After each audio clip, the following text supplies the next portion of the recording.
Good evening, yarnies, dirty hookers, and fiber fiends. How are you all tonight? I'm pretty good. Hey there, fairy dust. Hey there, llama. Hey there, get off my yarn. Think I saw you chatting. Get off my yarn. I thought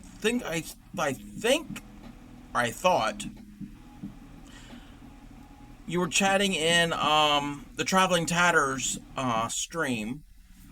So if you're a fan of Traveling Tatter, you're good people, because love what Tatter does over there. Hey there, Grammy. For those of you who don't know me, I am the Crafty Cub. I stream about 4 or 5 nights a week. This week is an exception. This will be my 5th night in a row. I stream Monday all week, every day this week. Since Monday, I will stream tomorrow, and I'm streaming Sunday, and I'm streaming next Monday and next Tuesday. So you're getting a lot of me. I take that back. I did not stream yesterday. Granny Karen Cakes Marina was here yesterday, so I'm mistaken. I did not stream yesterday. And I'll mention something about her in a second. Mostly I do crochet. In the very near future, in the next few months, I will be doing a couple other different types of craft items to show everybody. My crochet stream's a little bit different than other crochet streams that you will find here on Twitch.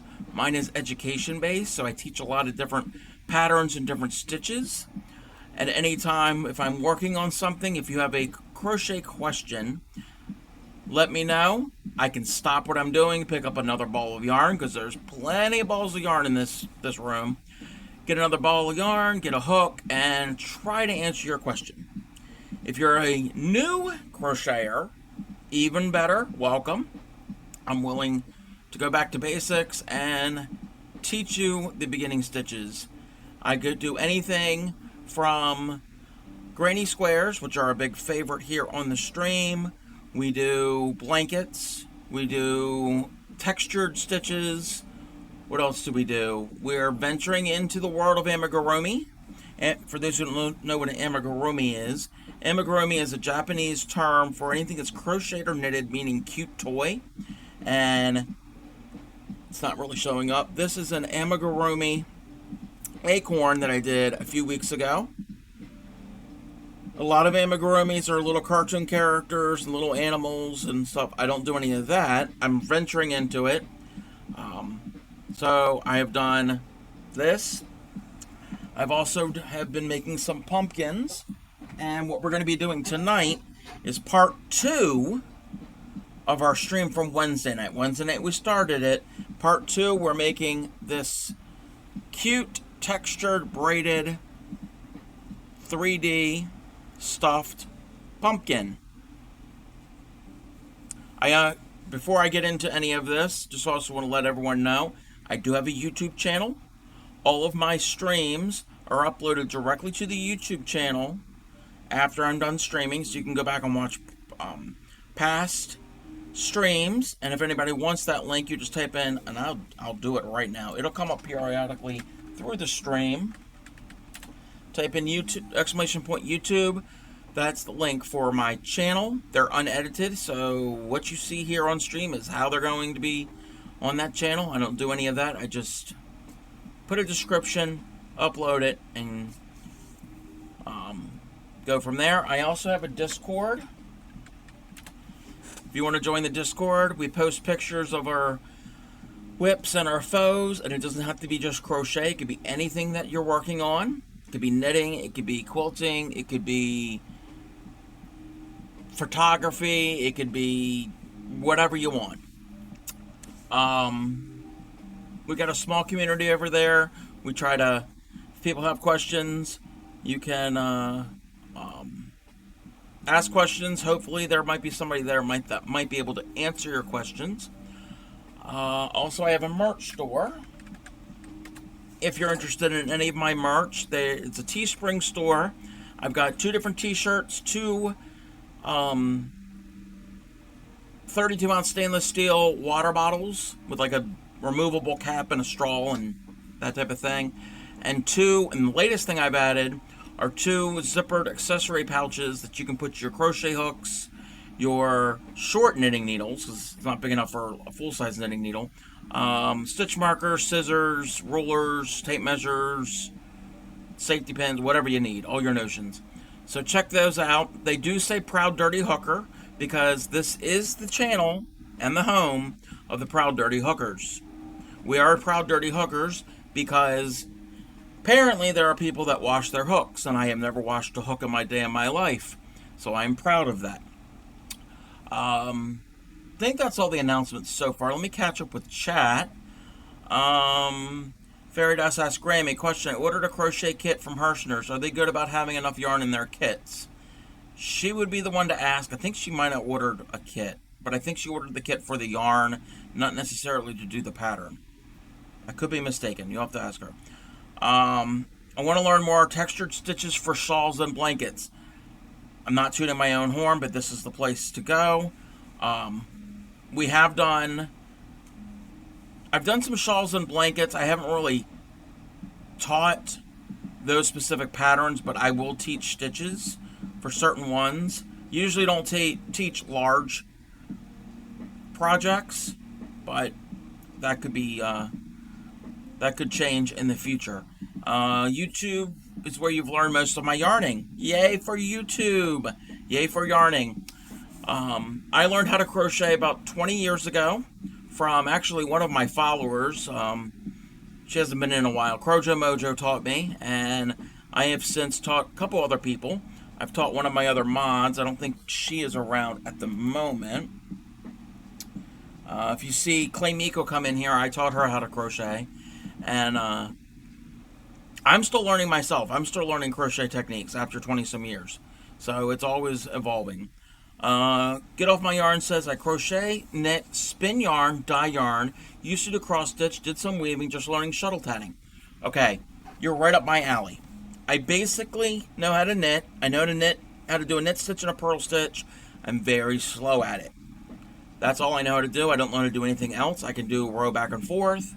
Takes me forever. Starting in the new year, I plan to work more on that and expand my knowledge of knitting. Maybe knit my first project, probably going to be a scarf.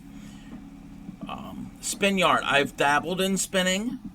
Very much a novice. I have a student drop spindle, and I have 2 electric spinning wheels. We're going to be attempting to spin on the stream in the new year. I am not going to be an expert in it. I'm not going to teach people how to do it because I am learning. Dyeing yarn. I've never dyed yarn. I've watched videos about dyeing yarn. I love the whole process. I don't want to deal with all the mess and the chemicals and this and that. And I cross-stitch. I've cross-stitched a bunch of things. We're going to be cross-stitching again here on the stream. And weaving. I have a tabletop Richard Heddle weaving loom. So I've dabbled in that. I have, again, a novice in that craft. And shuttle tatting. I'm going to learn how to shuttle tat. The Traveling Tatter has inspired me to learn tatting. I have a shuttle. I've had a shuttle for many years, just never learned how to use it, and I'm going to learn. Grammy says, Fairness purchased 2 of their kits. One I ordered was a gradient shawl, but ended up using the yarn for a blanket. The other one is still in the package. Sorry, can't be of more help. I mainly spin and knit, then crochet. I got to switch around, or hand shoulder fatigue. Yeah, I get that. And I've seen people use Kool-Aid to dye. There is actually in the Discord, I have a channel for YouTubers to watch. It isn't just YouTube. It could be any other resources online. YouTube channel that I have watched, it's been a while, is Chemnits, Rebecca from Chemnits. So I like watching some of her and playing. She uses different materials, and I think she's used Kool-Aid before. And also on YouTube, the Jillian Eve, she does a lot of spinning. I think she's might have done 1 or 2 videos on dyeing with Kool-Aid. because I remember her going to the store after Easter, getting the little dye tablets. And Fairy Dust says, no need to apologize. I'll find out when I arrives. Llama knits, crochets, cross-stitch weaving, sewing, macrame, dyeing. Yeah, Llama does it all too. And yep, leftover Easter egg colors. Yep. Alrighty, so if you were here yesterday, you saw Granny Karen Cakes Moreno. She is my Thursday host. She does my Throwback Thursday, my vintage streams, where it's all crochet cotton thread or tatting thread. It's the same thread. She did a mystery pattern. We have a book. Let me get the book out. We have a book from the 1940s. It's got about 100 edging stitches for handkerchiefs, for towels, for linens, pillowcases, etc. And sight unseen, she spins a wheel and it will tell which pattern in here to make without looking at it prior, and she learns right on stream how to crochet it. So last night's edging, and they're all edgings, so they're all borders, edgings, and last night this was the one that she made. I ended up blocking it for her. It could have been blocked a little bit better. I admit that the points are aren't the best. I can always go back and reblock this. So that was the mystery edging that she did last night. So it's pretty bold, not bold, very geometric, I should say. Bold's not really the word, but this would be great for like a guest towel. Add a little decoration to it.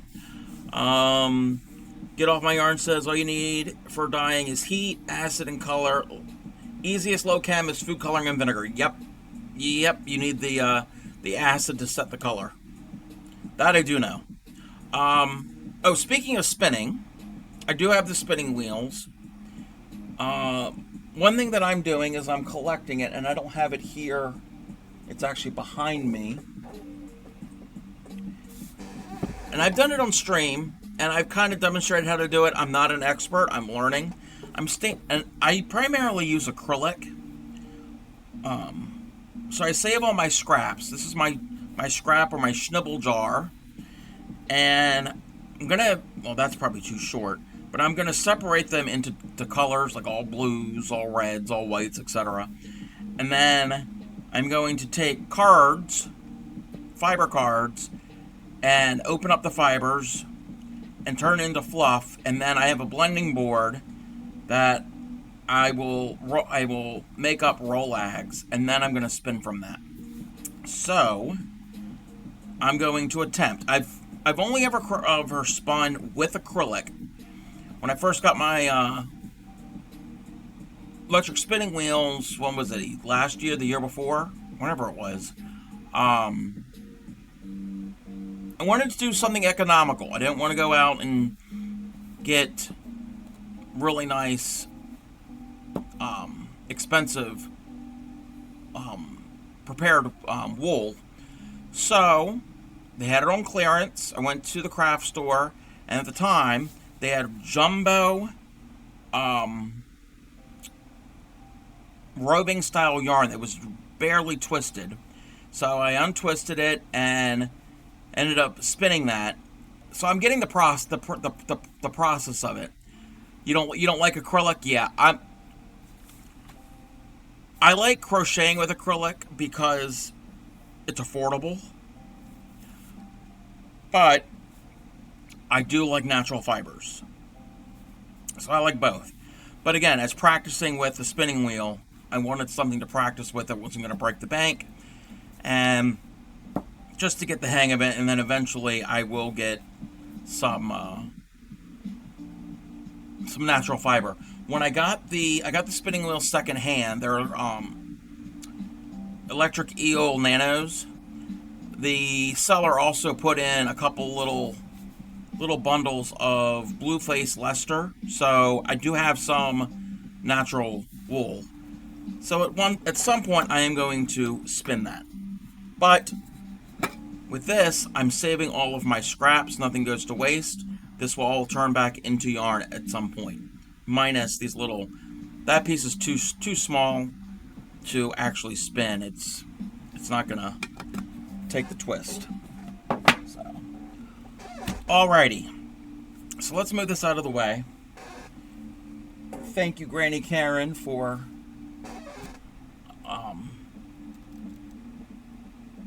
doing that edging.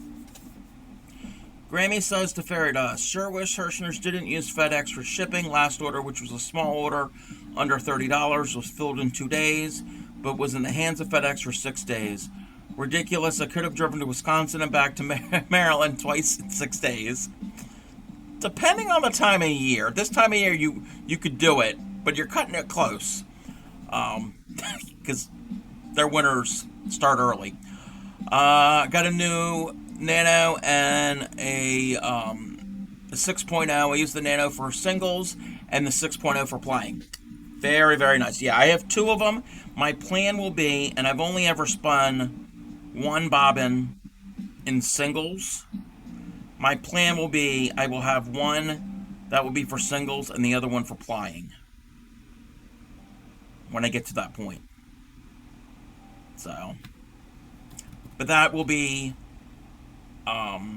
Turkish spindles. I've never used a Turkish spindle. I've seen it, because I watch a lot of YouTube channels, especially the Jillian Eve channel, and I've definitely seen those. I've seen all different types on those channels. Like I said, in the new year, we're going to do Hey There, Sue. We're going to try to learn tatting. We're going to practice knitting. Don't know what that's going to be. We might not necessarily do tatting on stream. I might have to learn it first, and then probably just as a chill, relaxing, well, somewhat relaxing stream, just try to tat and practice. We're going to do cross stitch. We're going to do some different types of embroidery. We're going to spin. We're going to blend fiber. That's all I can think of at the moment. I need to actually write a list of things that I plan on doing come the new year, because I have everything else planned through the rest of this year. Alrighty, we're going to get... I am, dry. My mouth is dry. I've been talking too much.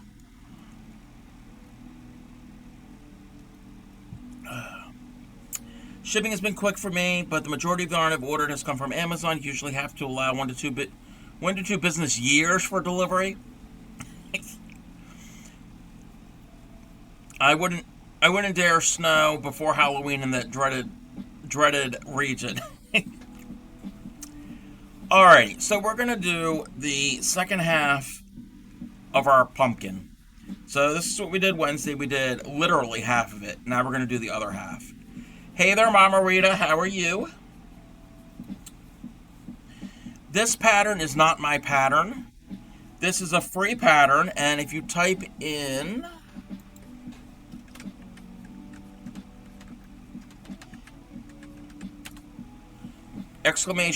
!braid, this is the braided pumpkin pattern from the Crochet Crowd on YouTube. Yes, there is a video, but if you click on the link in the description of his video, there is a blog post with the written instructions, and also there are charts for it. In the video, he does the large pumpkin. I'm doing the small pumpkin, but in the written and the charts, there's instructions for both sizes.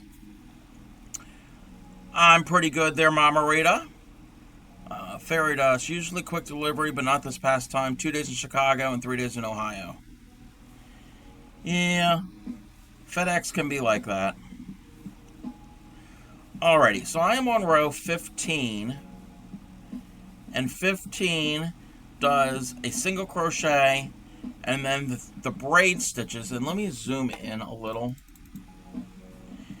Each of the braid stitches, these were the front post triple crochets that we did the little braid, the cabling. Each of those get a double crochet, a front post double crochet right in order. and then we're going to do a single crochet. We skip those 3 stitches and we keep going. This is the last round of the second repeat. When you get to the middle here, rows 9 through 12 you do 3 times. So I did it once. Now I'm on row number 12 of that repeat. Technically it's row 16, because if you count from the bottom. I know it's confusing. Basically, you go up through row 12. Once you reach row 12, you repeat 9 through 12 2 more times. So that would make it, I'm now on doing row 16, and then I'm going to do 9 through 12 again after this. And then after I do it the 3rd time, then we're going to do the rounds that are going to make it smaller on top to form it into a pumpkin. Hopefully that did not confuse anybody. It probably did. If you want to make this and you follow the Mikey's video on YouTube, he explains it very well, and the written instructions are written pretty good.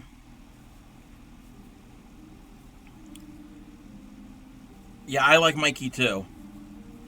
He's a really good educator, and I've been following him for probably right after he started his channel.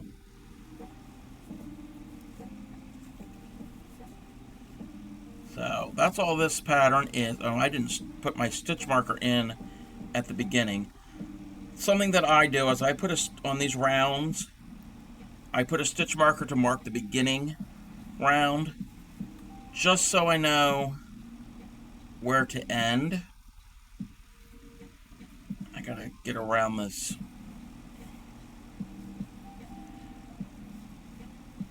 stitch. And what we're doing here, let me count, 1, 2, 3. We're going to do a single crochet into the previous round, because the previous round was all singles.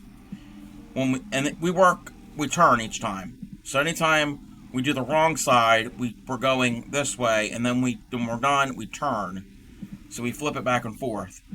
So for this, you do a single crochet into the stitch from the previous round, and then you do front post double crochets around the stitches 2 rows below. So not the singles, but the triple stitches from below. Again, I know it sounds confusing.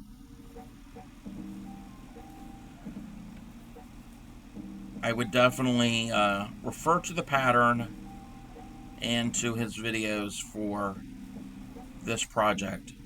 And I'm really sorry that the camera is making this all... Actually, that helped a little. Yeah, it helped quite a bit. There's less glare. That my camera doesn't like this color of yarn. I thought that it would, but I didn't want to do a white, because a lot of times the white gets washed out. And I'm like, what color can I use? My camera really likes baby blue, but I don't want a baby blue pumpkin. I mean, if you want your pumpkin to be baby blue, there's nothing wrong with that, but that's not me. So what is everybody working on? 1, 2, 3. Do a single.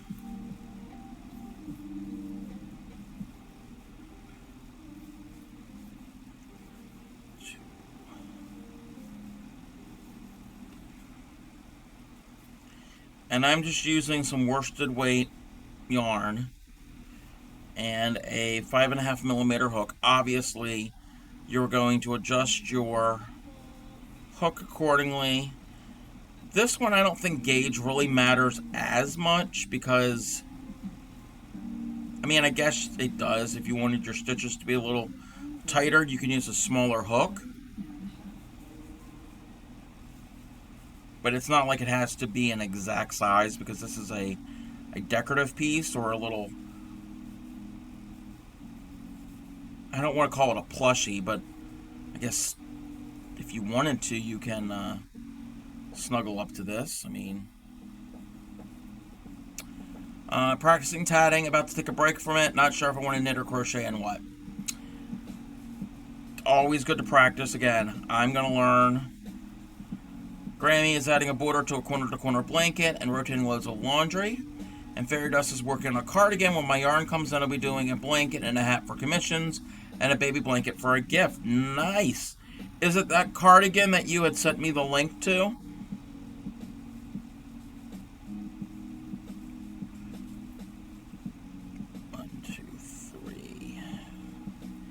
Because if it is, I've looked at the pictures. I haven't really looked at the pattern.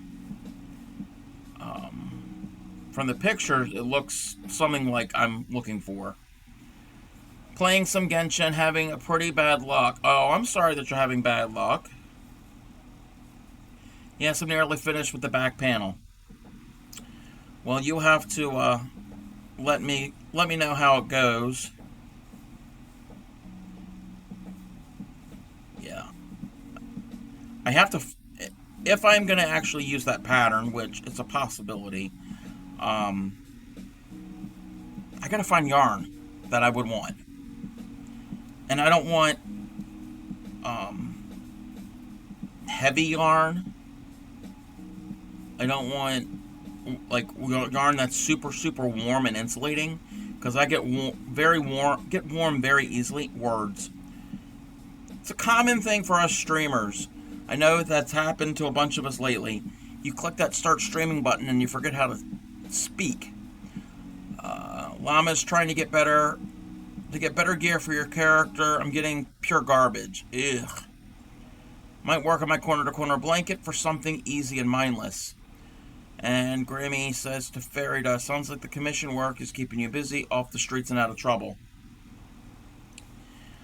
Well, it's not keeping him off the lot, because he is a lot lizard. And again, for those that are new, yes, he is a self-appointed lot lizard, because this is the home of the dirty hookers, and he says he deals with truckers, so he refers to himself as a lot lizard. I'm altering the pattern a bit. The pattern starts with the ribbed edging, and I prefer to end with the ribbed edging instead of beginning with it. Okay.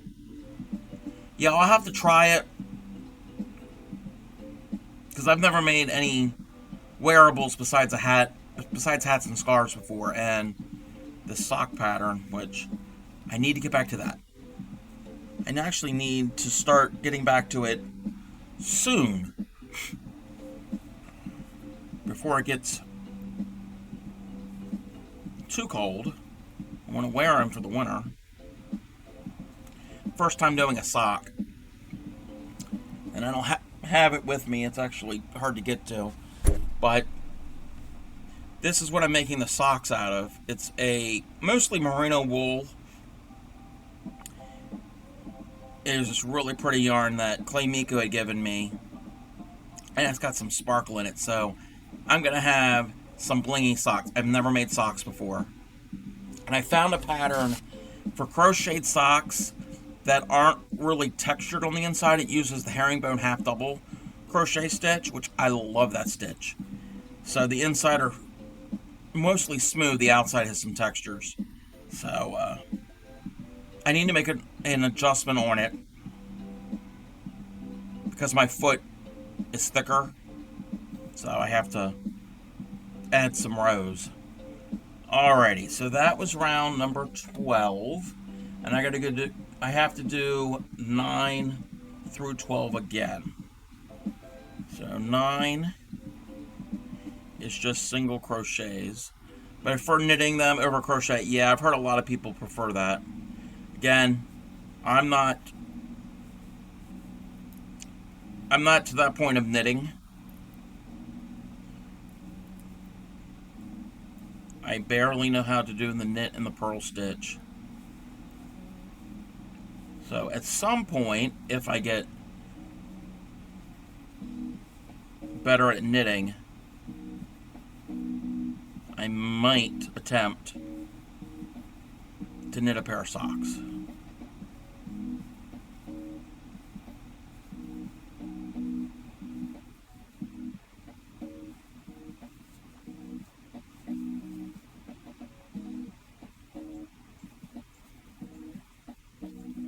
But I've been trying a lot of new things. Like I said, I'm venturing into the world of Amies. I'm going to be trying some of these new crafts, bringing back other crafts that I haven't done in a long time. But crochet will always be my my favorite.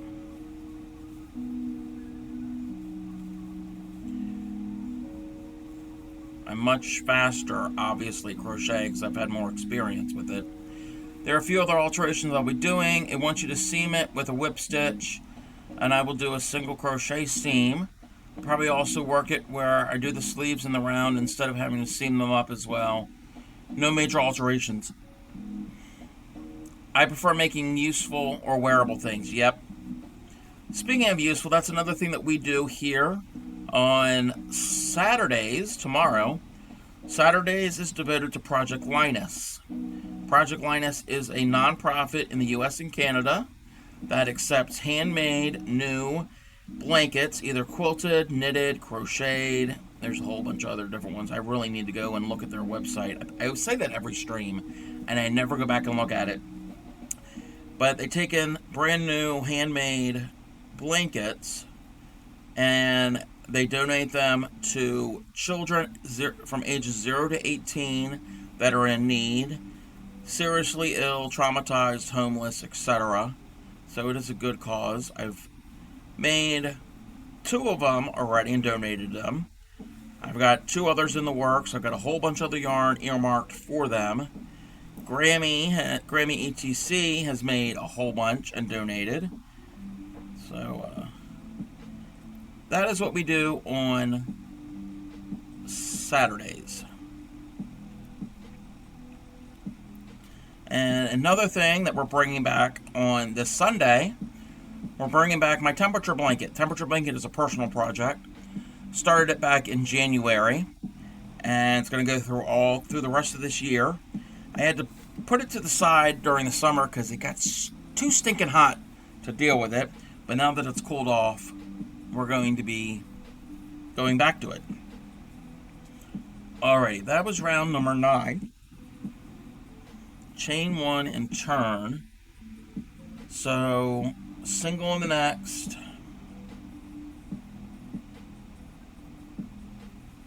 Single in the next.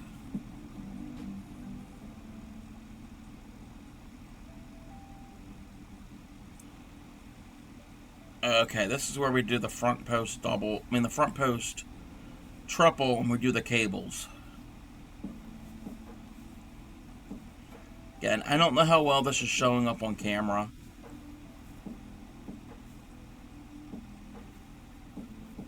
Let's see, 1, 2, 3. So, I'm doing a single into the next stitch on the row that I just did of the row I just finished, and then we're going to skip one of these front post doubles into the center one. We do a front post triple. The one to the left we do a front post triple, and the one we skipped we go back and do that front post triple. And I double check, I skip these 3 stitches, and then in the next stitch do a single. And that's all there is to that. Let's see. Alrighty. I need to put my stitch marker in to mark my row.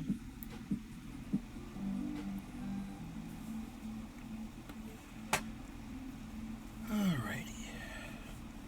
So this is round number 10 for the 3rd time, which is technically going to be round number, I think, 18.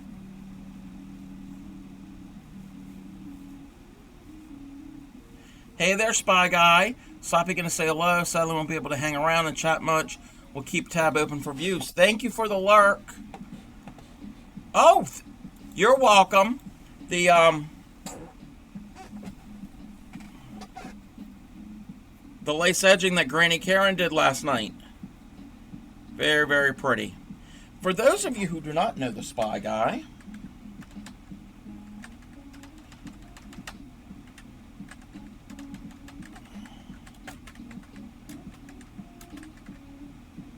if I can spell. Check out the Spy Guy. The Spy Guy does a lot of diamond painting and cross stitch. They stream quite a bit, so definitely check out their channel. They also will do. Oh, you're welcome.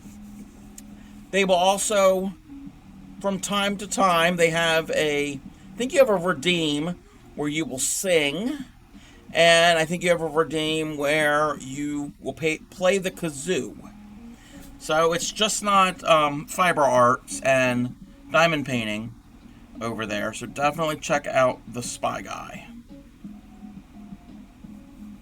And I know the Spy Guy from the Traveling Tatter. Kazoo and sings are super secret. Oh, I'm sorry. I'm sorry that they make ears bleed. Okay, you didn't hear what I said. I don't know what I was thinking. I think I was thinking about someone else. Yeah, it wasn't the Spy Guy. I was mistaken. But they do diamond painting and cross stitch. They've got a couple different projects going on right now. I know you have a Harry Potter themed one. You have a wait, is it a Doctor Who one? Or a Star Trek? I think you have one of each. Must have been Tatter. You could play the kazoo while Cub sings. You don't want me to sing. Actually, I think the Tatter. Yeah, the Tatter. I know Traveling Tatter is currently streaming, and I did tell her the other week that if she ever catches my stream, there is one song I will sing for her, and I don't want anyone else to be traumatized, so that's fair warning. So if she ever pops in and hangs out, because I know we usually stream around the same time, so she doesn't always get the chance to pop into my stream. She usually streams a little bit earlier than I do, so I'm in her stream before I go live. And I've shouted her out before while we're talking.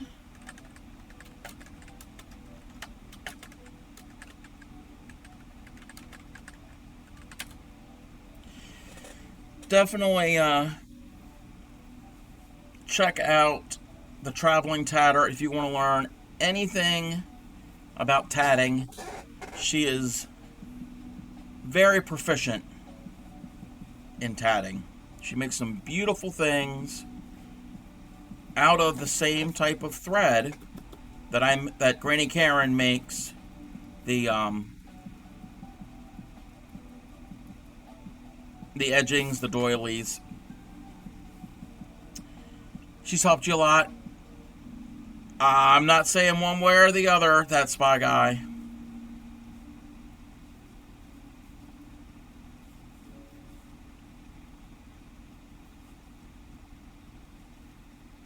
Again,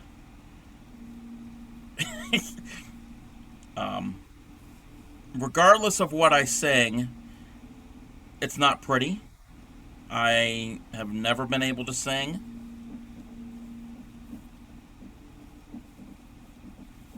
But I did mention it to her at one time that I would. Two ladies I used to work with sang all the time at work, and it sounded like amorous cats out at a fence post at night. I'm since immune to not pleasant singing. You haven't heard me sing.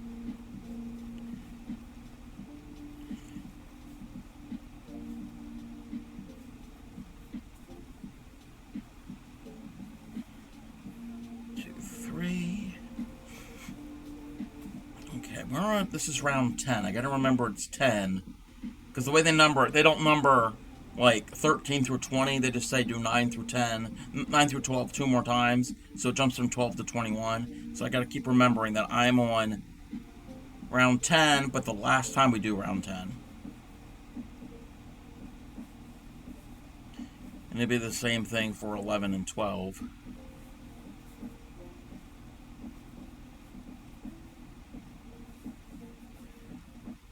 But we will definitely finish this pumpkin tonight, and we'll have one that will match the tan colored one that I made as a sample.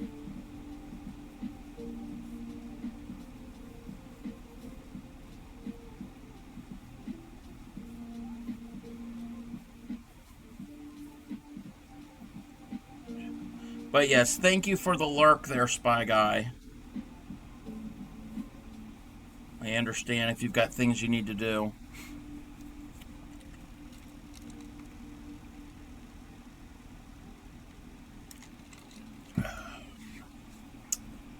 Alrighty. I'm Charles Holmes, family of the show. Michael Kushner from Dissect, and Charles and I are teaming up to create Last Song Standing, a new show where we determine an artist's single best song by debating their way through their entire catalog.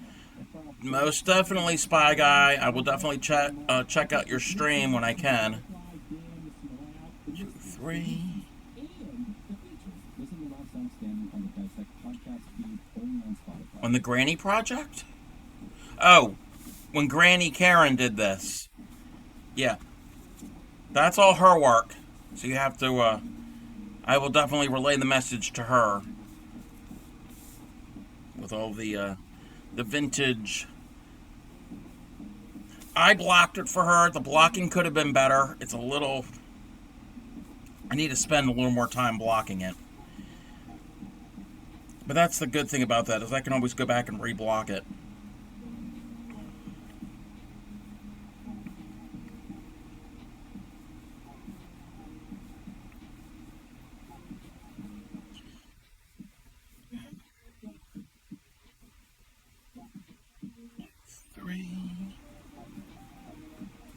But I really like this pattern. I love the, again, hopefully the texture is showing up on camera. Yeah, you could really see the texture there. I gotta bring it closer. And if you were here touching this, God, I like the feel of it. I love the texture. Should probably actually start blocking things. Well, it all depends if it needs to be blocked. I mean, some things I won't block. Like, I'm not blocking a huge blanket. I'm sorry. I don't have room for it. I don't know where I would block it. Yes, you can lay it out on the bed and do it that way, but no. And plus, the blanket I have is acrylic, and to block acrylic, you need steam for it, and I'm not doing all that. But small things, definitely if it's made out of crochet thread or like cotton, even if it's worsted weight cotton, I'll block that.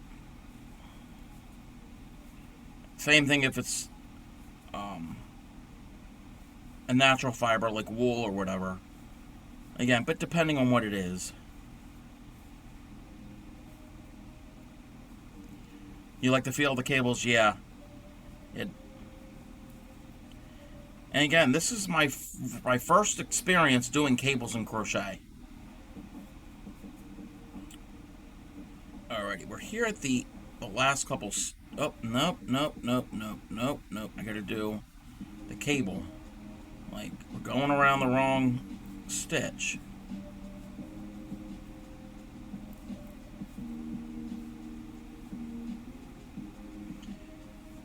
Alrighty, so that was round number 10 for the third time. I'm just going to slip stitch to join, chain 1, and turn.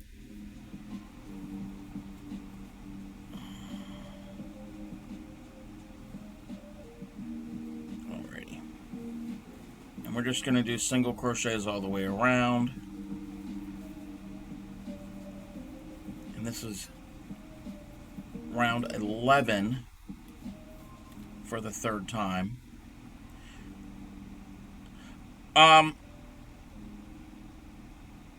Traditional wet blocking would not work because it's plastic, and plastic is not going to absorb the water. Think about it. Like, yeah, it'll get wet, but it's not, the fibers aren't going to absorb it. When a natural fiber, cotton, wool, or whatever, when it gets wet, the actual fibers will open up and it'll accept the moisture. So you need some steam, the heat, which kind of quote unquote melts it. It doesn't melt it, it relaxes it. So that is why synthetics have to be, or should be, not saying have to be, should be steam blocked. Well, you would still pin it out to the size that you want, but then go over with a steam iron or a clothes steamer a few inches away from your piece, because you don't want to actually melt your yarn.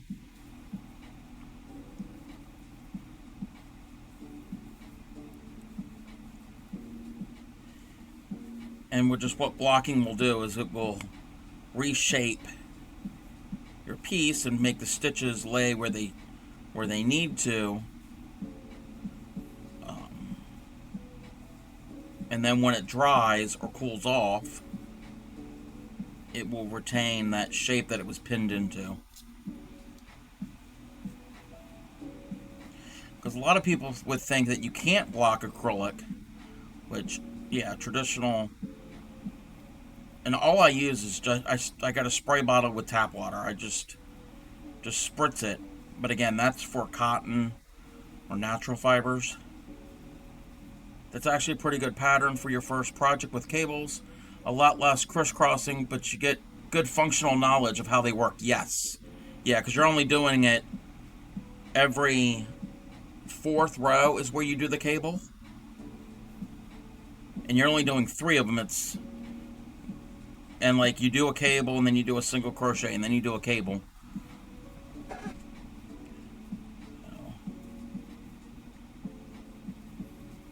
And again, this is the small pumpkin.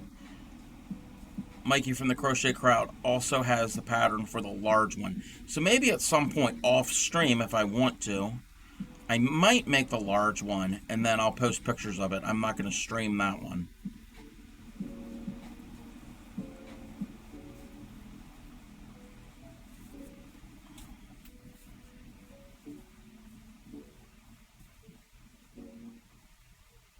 Okay, the stitch was looking weird there.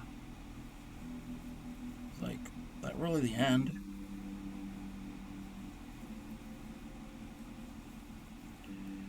But you can see this is forming a bowl.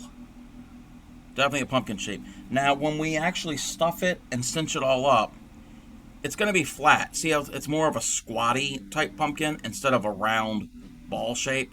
And it's going to have that divot, or a little impression in the bottom and a little on the top.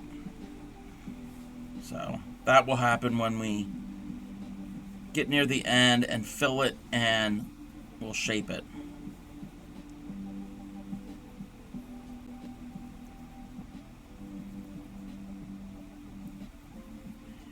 Okay, one more.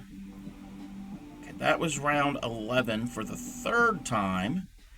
Take out my stitch marker. Chain 1 and turn. Now round 12 again for the last time. So we're going to go around those 3 stitches. So 1, 2, 3. This first one gets a single. And then each of the next 3 in order gets a front post double. 1, 2, and 3. Let me put my stitch marker back in.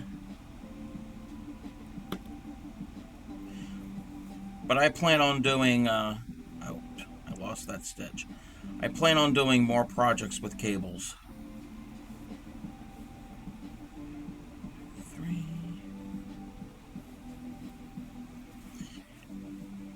And then after I do this, we're going to start with round 21, and then we'll start to get smaller and smaller as we go. I guess if you wanted to, you can continue this where you repeat those 4 rows another couple times to make a A little bit of a taller pumpkin. This pumpkins comes in all shapes and sizes. They're not all spherical. A lot of them are rarely spherical. 1, 2, 3.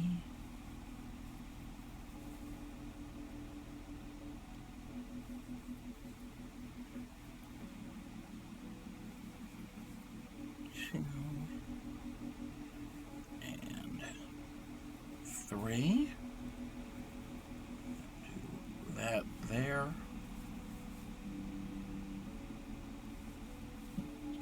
I know Granny Karen said that she was having an issue last night with the ads playing real frequently, but I think she figured it out. Or she got her grandson to help her figure it out, because I think Twitch changed something and they were playing like super frequently. I apologized to her that she shouldn't have had to go through that, but it wasn't anything that was in my control. So if anybody had any interruptions of stream last night, that's probably the reason.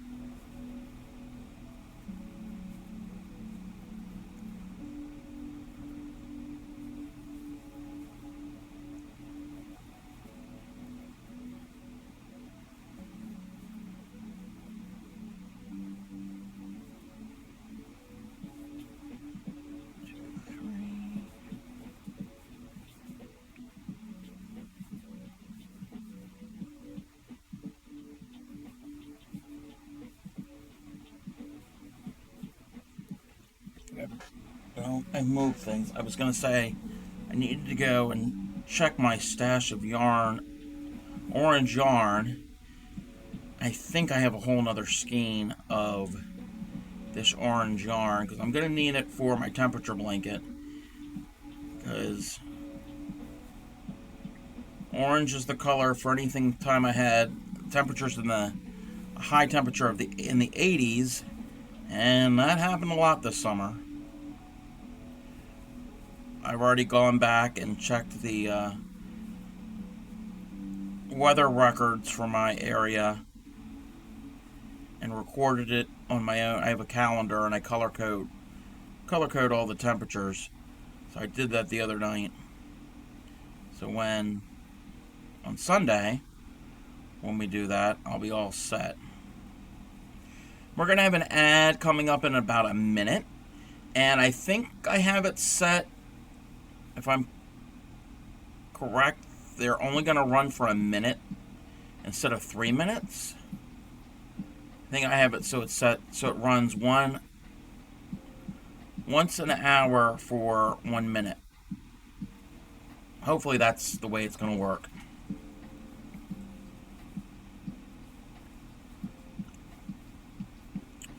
So I'm pretty much here at the end, and when we get back from the ad, we will start on row 21, is where we're going to start to decrease. 2, 3.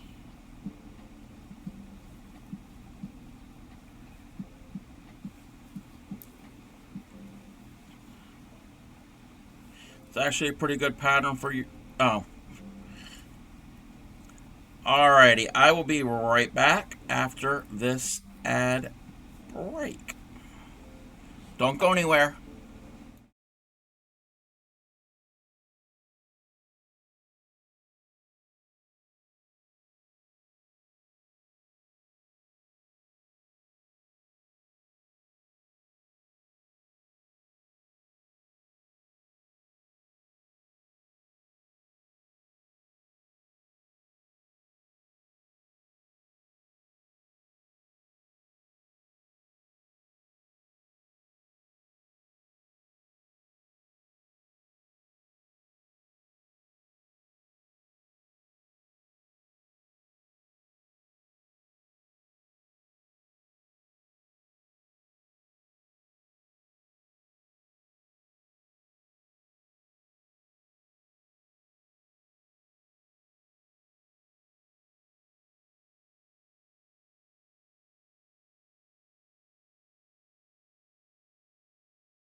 Welcome back, everybody. Thank you for sitting through that ad. Hopefully everyone's back.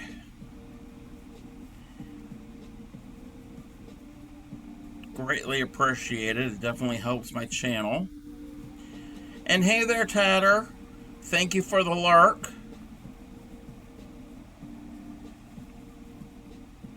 I was lurking in your stream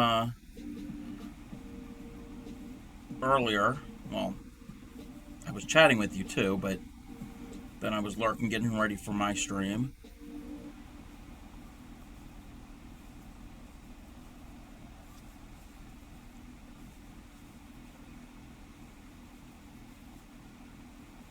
Okay. I'm now on round 21, and all 21 is again on the wrong side with the inside part, and it's just single crochets all the way around. So there's no math, there's no counting, you're just going all the way around.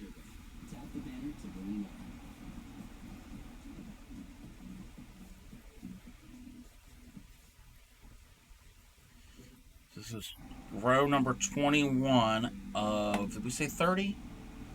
Yeah, there's 30 rounds. So after this, we'll 9 more, and it'll go quicker because we will start to decrease, and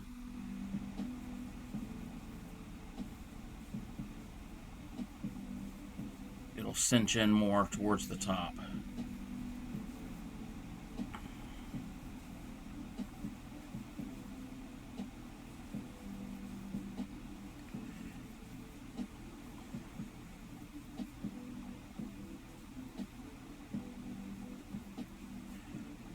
Here we go. Now I can slip stitch. Is that a stitch? No, that's like the false stitch. Alrighty. Slip stitch, chain 1, and turn back around. Now we're working on the right sides. So I can mark off round number 21, because if I don't mark them off, I'm going to get totally lost. More lost than I already am. Okay, chain 1, skip the next 2 stitches, triple and then run the next 2.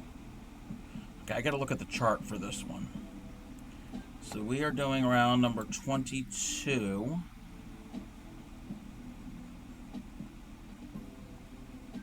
Alrighty, this is where we're gonna start to decrease.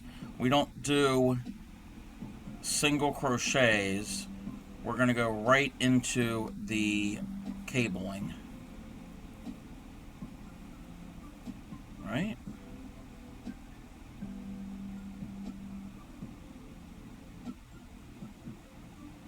Yeah. Okay. Got a little confused there. It's not the first time I'm confused. Alrighty. Let's mark that. So it's just straight up cabling. There's no singles in between the cables. Just jumping over to that middle one. And the one on the left. And then the one on the right.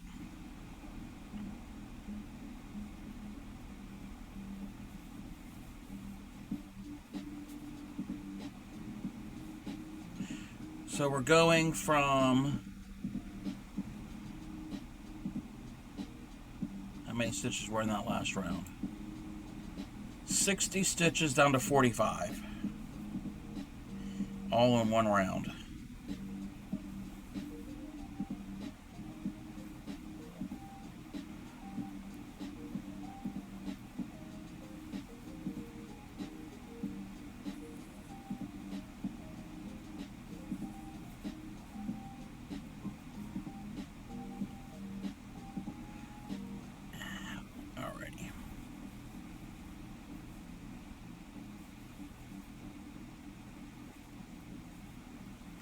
Again, I hope everybody is able to see what I'm doing. It may not be crystal clear, but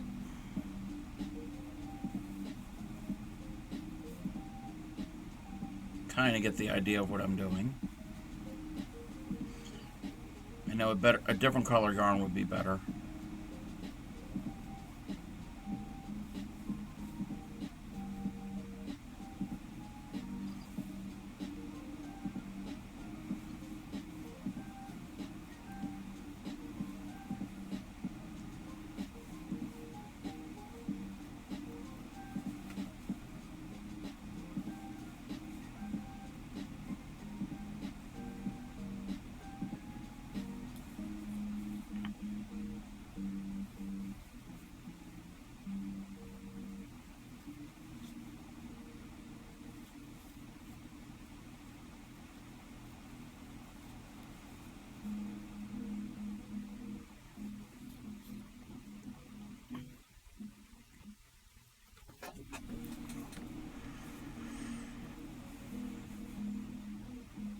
Go to that middle one.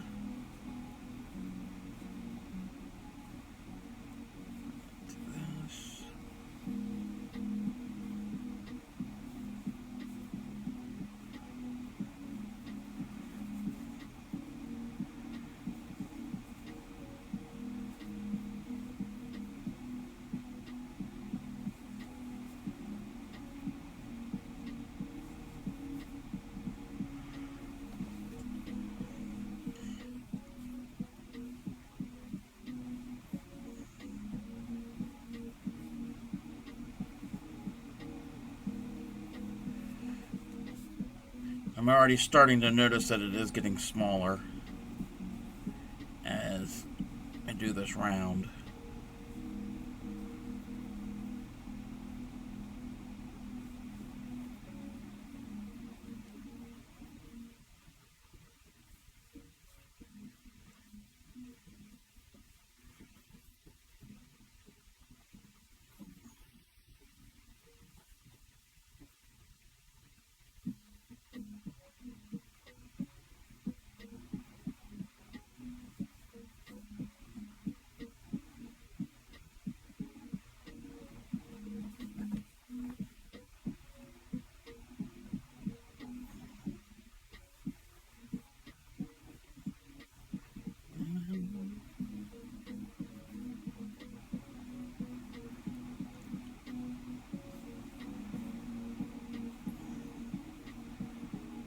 How many more braids do I got to do? 3 more braids, and then we can go on to the next round.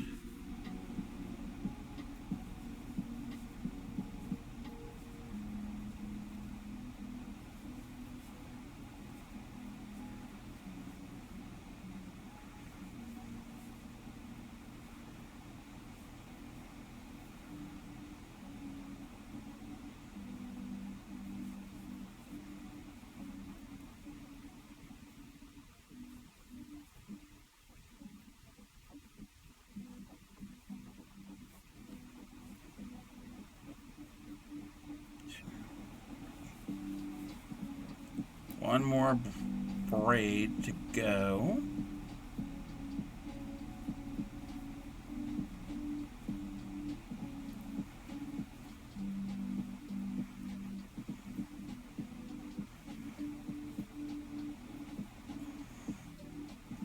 Alrighty, now I can slip stitch and join that round.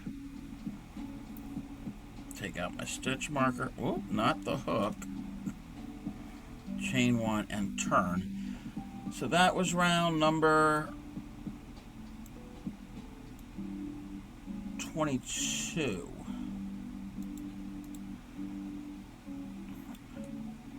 Let's see what they want us to do for 23. Okay, 23, each stitch gets a single crochet.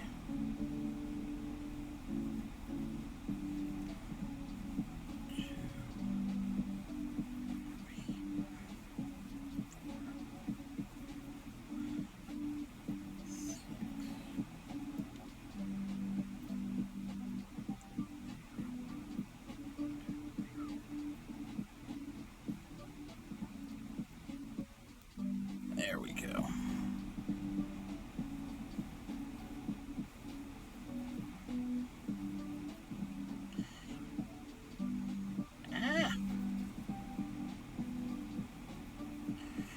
Yeah, it looks like those stitches are real loose. When I finish this row, that hole won't be as noticeable. It'll all be hidden when I go further along.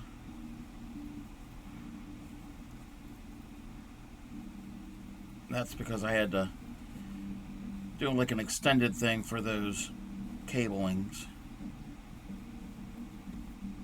I should have counted this to make certain I have 45 stitches, but I think I do, because the previous round I didn't have anything extra or not enough, so it all worked out.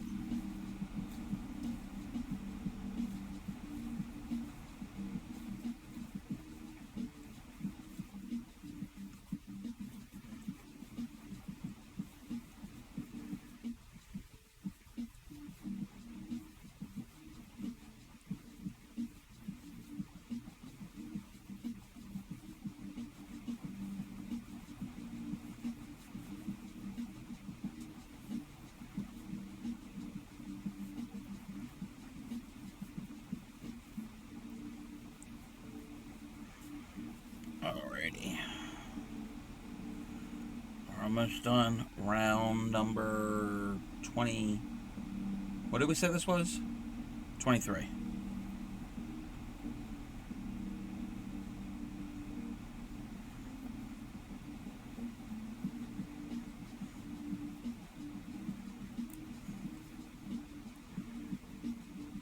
Okay.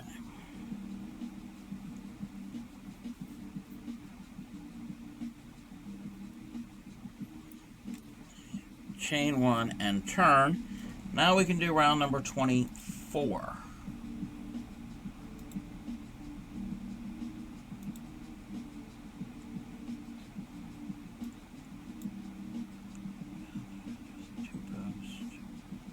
I gotta read this because this one's one of the confusing ones.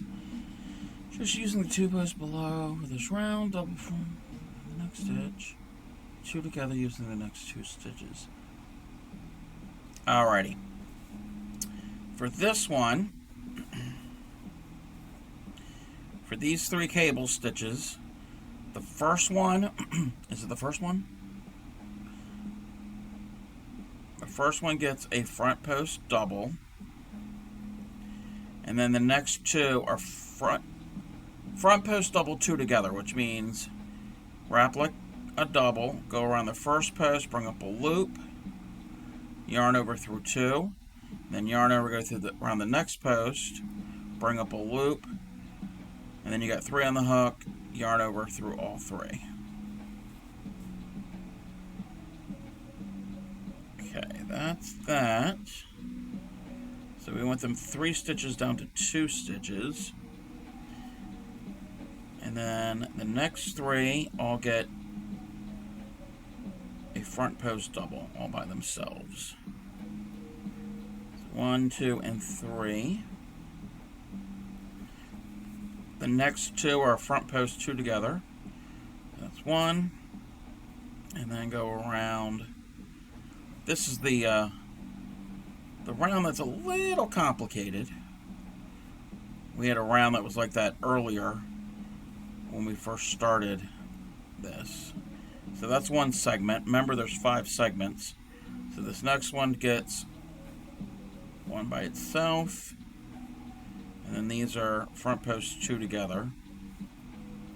1 and 2. These are all by themselves, front post doubles. So that's 1, 2, and 3. I know I'm confusing all of you. You probably have no idea what I'm talking about. But that's okay. As long as you're here listening to me babble, that's all that matters. Again, the instructions are in that link. Okay, so that was a second segment. We have 5 segments. We're going to start the third one.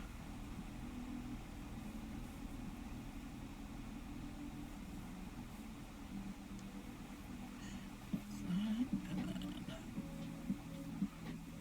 1,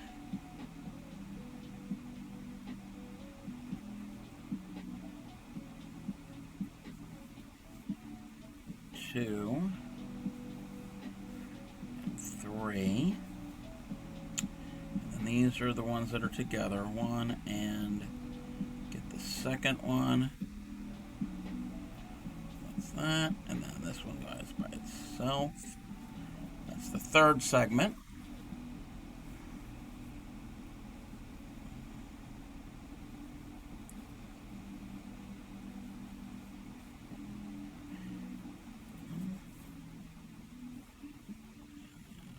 One, 2,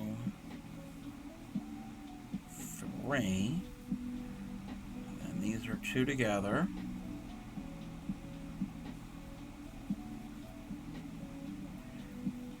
And then this one's by itself. That's the fourth segment. And then we're going to do our fifth segment. Wait a minute.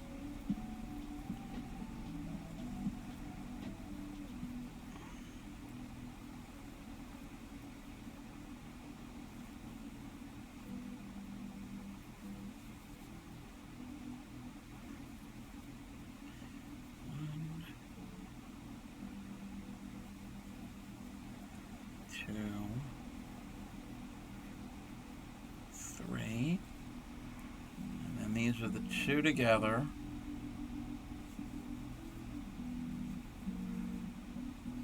and then this is the one by itself, slip stitch to join, and that was round number 24. Let me pull that out. We are definitely getting a pumpkin shape. Starting to stand up on its own too without even having any stuffing in it. So we have now gone down to 35 stitches. Okay.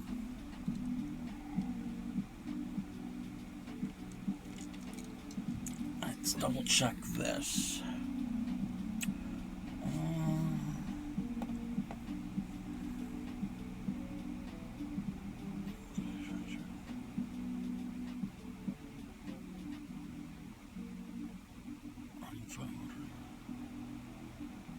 Okay. Round number 25.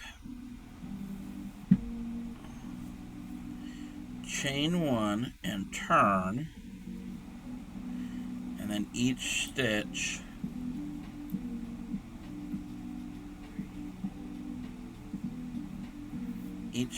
gets a single crochet. I just did 4.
I'll be ready for round 26.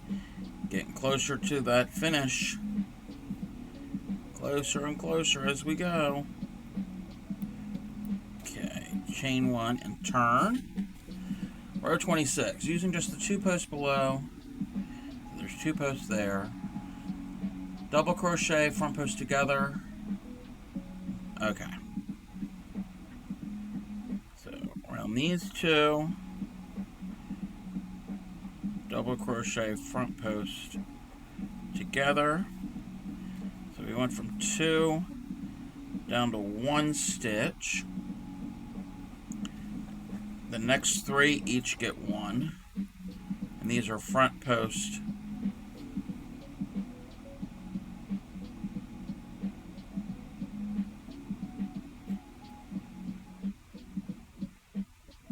Make certain I'm doing this correctly. Double.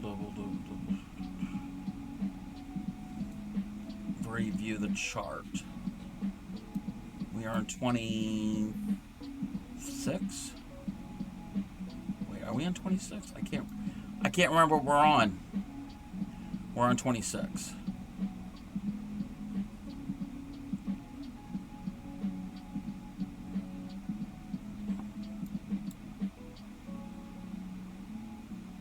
Yes, okay. So the next 3 get front post doubles.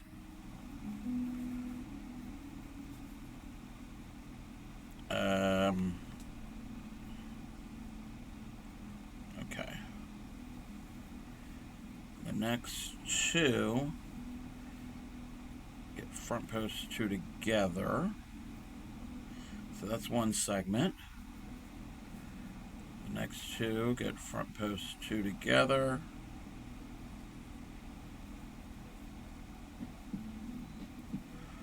Next 3 each get a front post. These are front post double crochets. Hey Claymiko, how are you? We are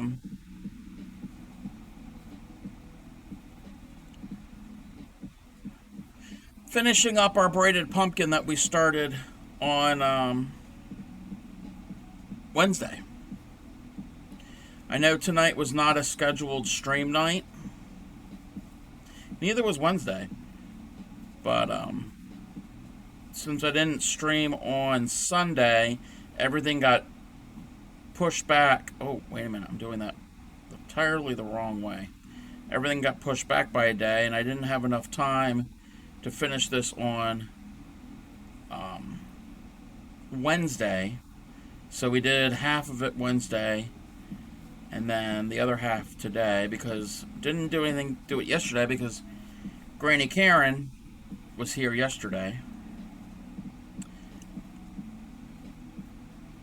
It is pretty. Hopefully it's showing up somewhat okay on camera. I'm afraid that the orange is kind of, you're not really seeing much of it. I mean, my picture, because that was taken with my my phone.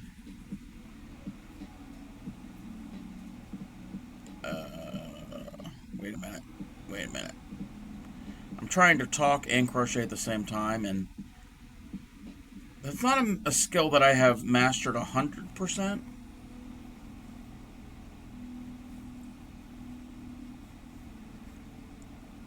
Okay. You miss Granny Karen? Yep, she'll be around next Thursday.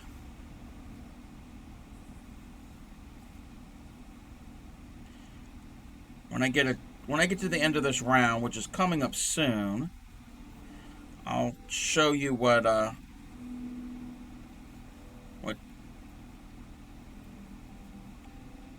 Karen Cakes did last night. There's that, and then this project definitely takes some thinking to do this pumpkin.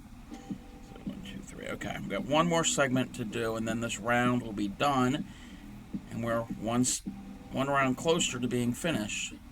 We are on round number 20. Did I say 26?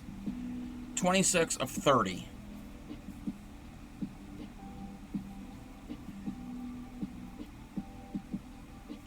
I love the show. Leaves her work behind for you to show up. Yep. Yeah, she left it, and I ended up blocking it for her. I need to do a better job of blocking it. It didn't come out perfect.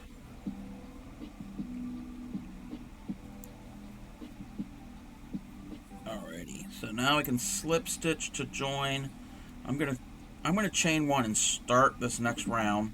This next round is just it's the inside round, the singles.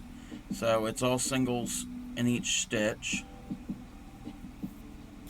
just so I have a starting point.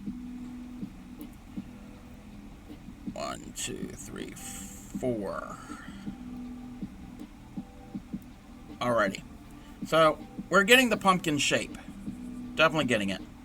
So that was round number 26. Let me mark off my round.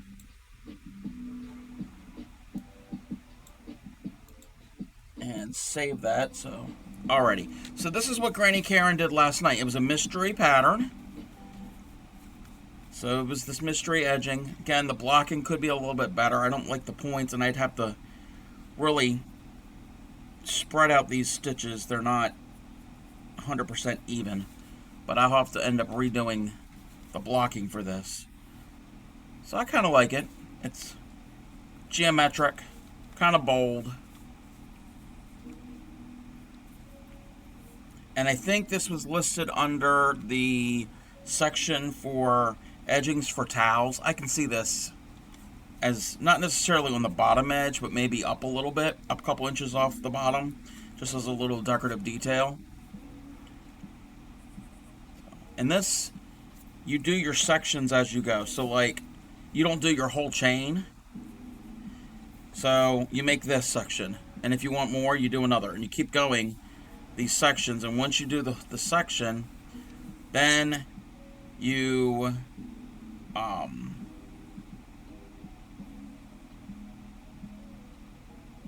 you come back and you do these points, these loop things, and then afterwards you do the heading, which is this straight edge that you can attach to whatever you're going to attach it to.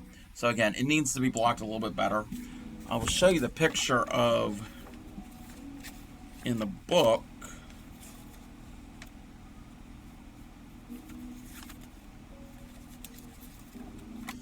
It's this one here. That's what it's supposed to look like. So my blocking needs some work. I'd need a lot more pins and go stitch by stitch to even it out because it's so open.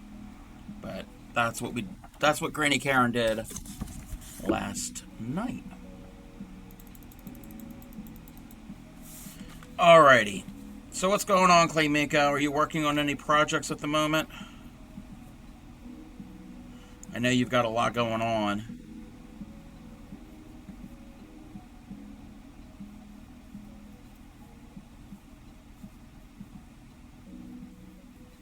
So I'm doing round number 27, where all it is, again, the odd rows are working from like the point of view of the inside.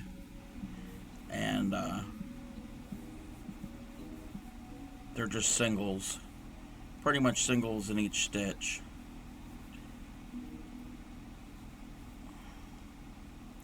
No increase and no decrease, pretty much. I think there might be one row we might end up doing. I could be mistaken. Putting together the number block plushie that I'm making for the... Oh, yeah, didn't you say it's like yellow and red? It's from some cartoon or some show.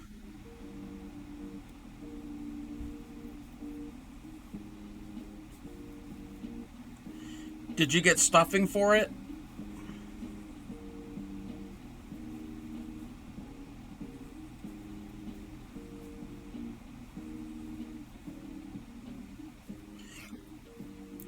I know we all would love to see what it looks like when it's finished. Very cool. See, technically you're doing an amigurumi. Yours is a different type. You're building it more with squares and then stuffing it. Very, very cool.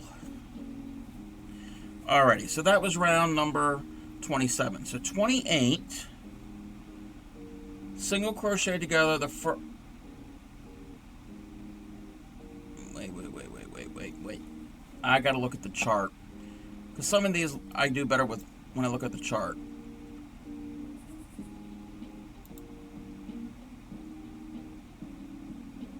Okay, now this I'm going into the actual single crochets. Single crochet 2 together. Let me just double check something here. Let's that. Those are the 1, 2, 3, and it's that. Okay. Single crochet 2 together. So that's 1. Then do a single by itself, and then single 2 together to go there. Alrighty, we'll be here.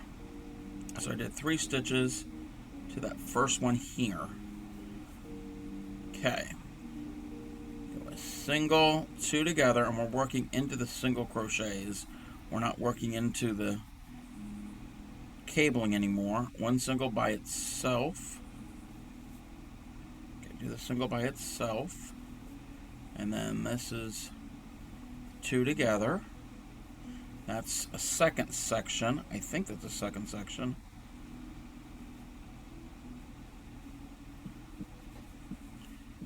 Okay, now we do another single 2 together, then 1 single by itself, and then single 2 together, and that's another section. Do a single 2 together, single by itself, and a single 2 together. We should have, what, 5 stitches left? 1, 2, 3, 4, 5. I do have 5 left. Single 2 together, single by itself, and then single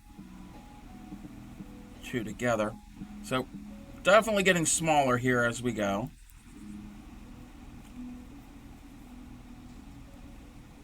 So that was number 28. That was 28. So we should have 15 stitches, which, what the heck? We're going to count it. 1, 2, 3, 4, 5, 6, 7, 8, 9, 10, 11, 12, 13, 14, 15 stitches. Alrighty, we do not turn. We're going to stuff the pumpkin. We're going to stuff it now. And then we will go and do a round of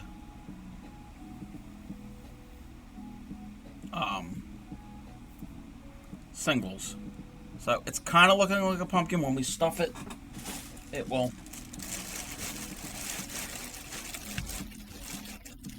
take the shape better, because we're going to not only stuff it, we're going to form it. So just put a bunch of our stuffing in here. I might have to get another bag of stuff. Well, I do have a small bag. I think we're going to do at least one more amigurumi before the year is out.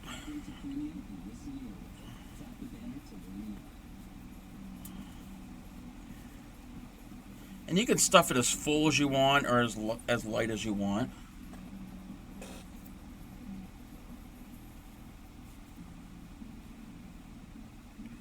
We're definitely getting the pumpkin shape now. But this is also designed to be more of a squat pumpkin. Alrighty.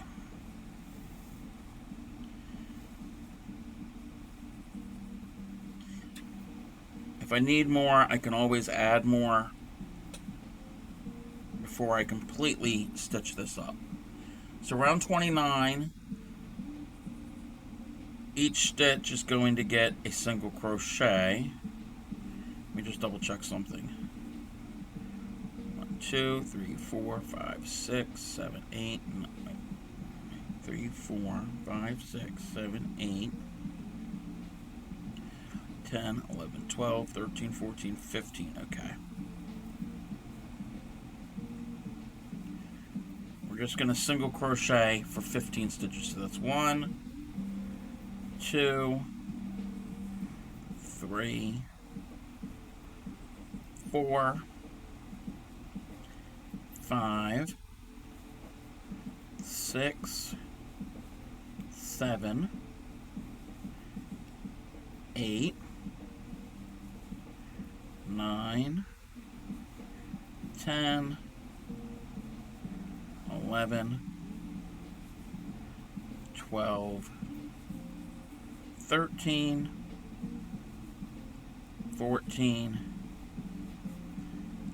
and and that's 15. Okay, for round 30, we're going to chain 1, single crochet into the first stitch,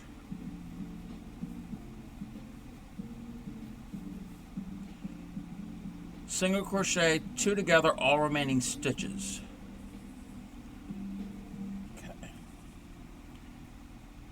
So I'm going to mark that just so where we're going. So 2 together. So 1 and 2 together.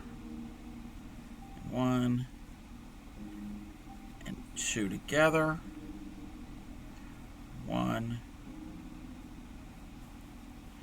and 2 together. 1, 2 together. 1, 2 together. 1,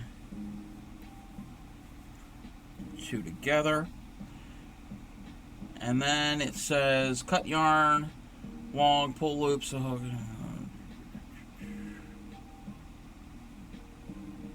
Alrighty.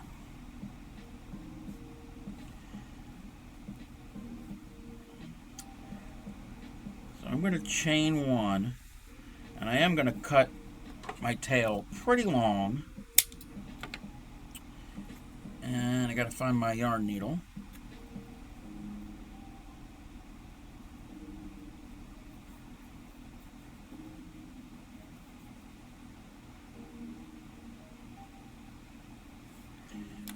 Okay, pull. Oh, I should have. Before I thread my needle, I got to pull that all the way through the stitch to lock it. I'm going to remove my stitch marker. Now I can thread the needle. I need to cut that end so it's not frayed.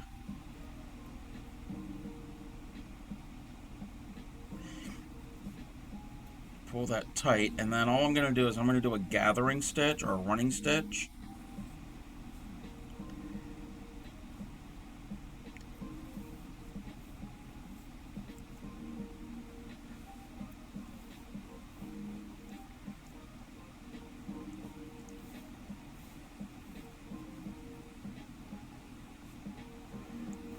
All the way around and pull that up so it's snug.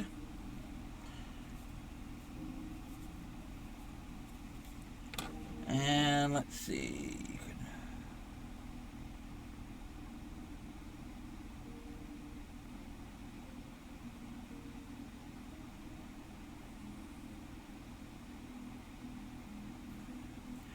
Alrighty, so now we're going to shape it into. We're going to make the little indentation on the bottom and the top. So I'm going to pull that kind of tight. Doesn't really matter what's the top and what's the bottom. I think I'm going to make this. Doesn't really matter. So kind of like we did with the stackable ones that we did on, what was that, Tuesday? We're going to put our yarn needle in kind of near the center. You want to catch some of your stitches. You don't want to go right in that center hole. Catch some of your stitches and come out the other side right through some of the stitches along your center. I'm trying to go through the stitch, but there's a lot of yarn there because that is where I weaved in my end. Get it as close as possible. There we go. And I'm going to pull it through. And depending on how much you pull through, will create that indentation. So I think that's going to be the bottom. And I'm just going to make a little stitch through. I'm going to keep tension on the tail because I don't want that to come undone. And at the same time, this is going to be a little tricky, and go back through to the bottom. And I've got tension on it the entire time because I want a little indentation on the top as well. pull that, so that creates the little,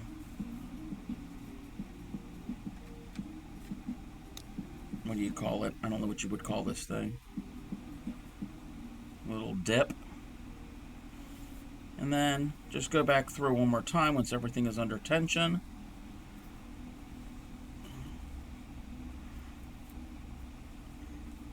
And then just take your yarn and do a few stitches through whatever you can get.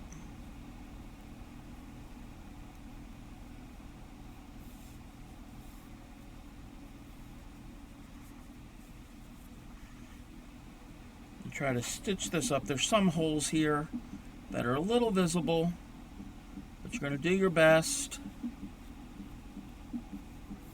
We're also going to put the stem there so you're not going to see it as much. And there we kind of have our pumpkin shape.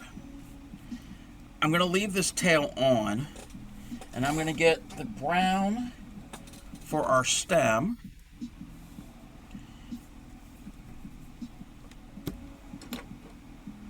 And we're going to make the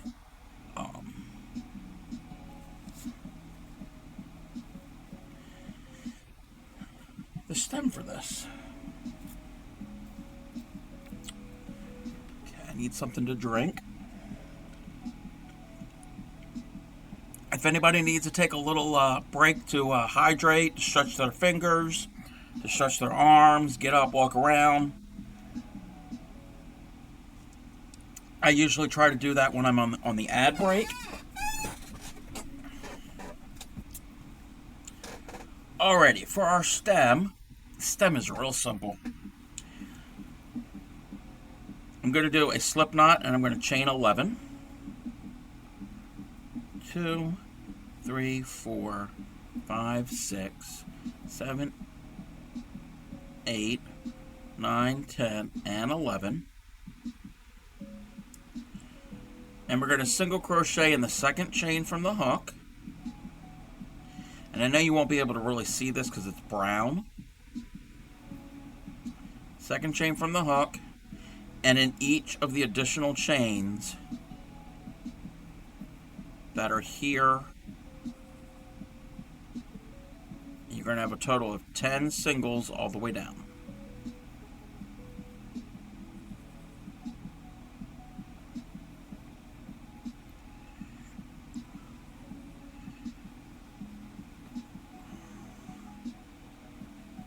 Come on. I hate working into the chain. I don't care if it's in the regular chain, in the back bumps. That is the part that I don't like. That is my least favorite part of crochet. Yes, you probably could do a foundation, a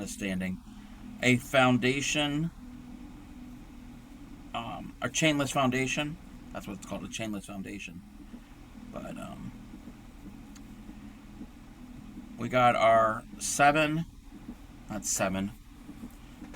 10 stitches. We're going to chain 1 and turn, and we're going to do back loop only single crochet for a total of 7 rows. So that counts as 1 row, and we're going to do this 6 more rows, but they're all going to be back loop only single crochet. 2, 3, 4,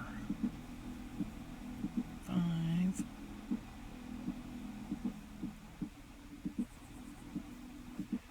6, 7,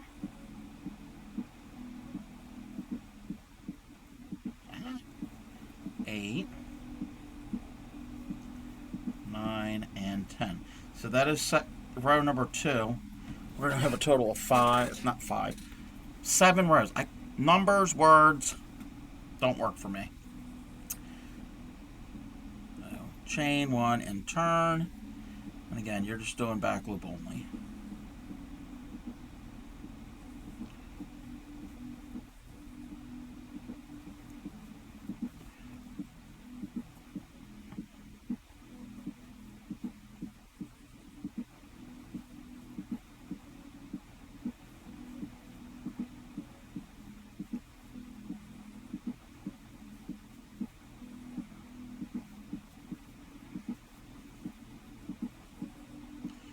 Now I'm on row number 4.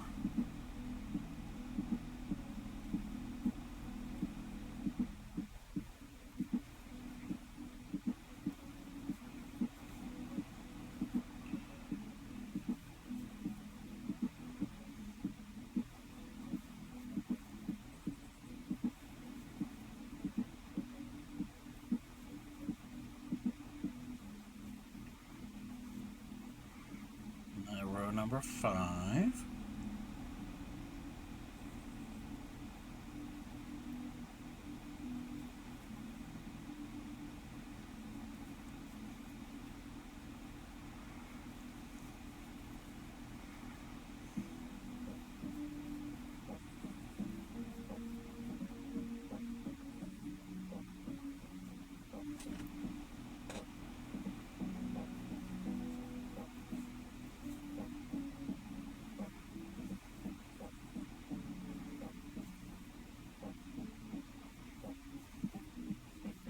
Now we're going to do row number 6. Can't even see with this brown yarn.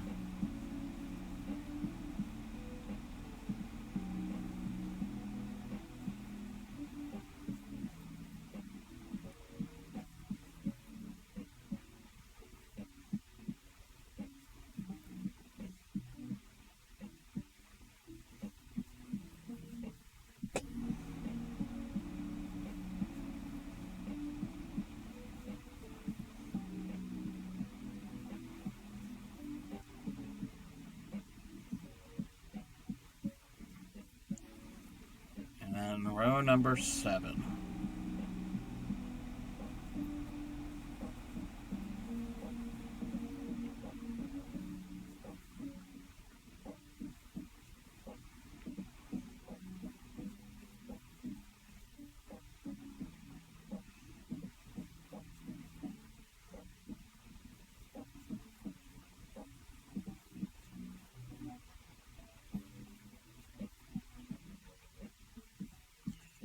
Okay, chain 1. I'm going to leave a sizable tail.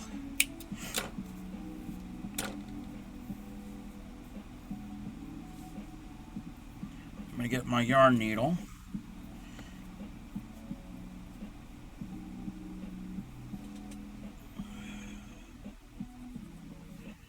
Okay, I'm going to weave in the short tail because we're not going to need that tail.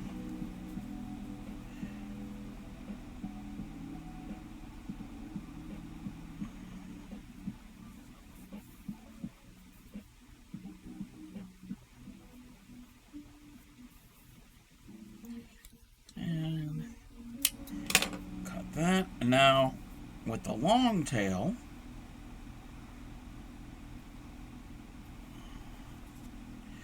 we're kind of going to fold it onto itself. And we're going to do a whip stitch, just whipping it together to form a tube. And you just go through one loop on each side. And for me, it helps to put my thumb right in there to help guide the needle into the correct stitch.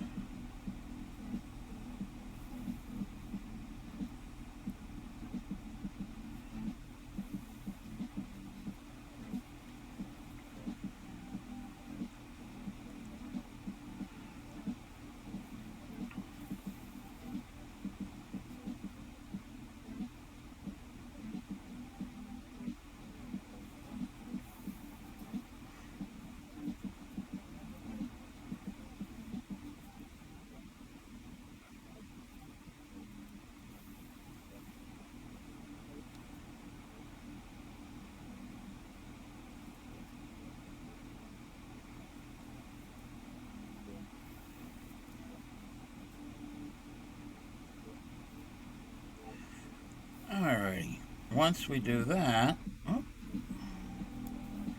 get this tube, we're just going to sew the ends shut, and I'm just going to do actually I'm still going to do a whip stitch.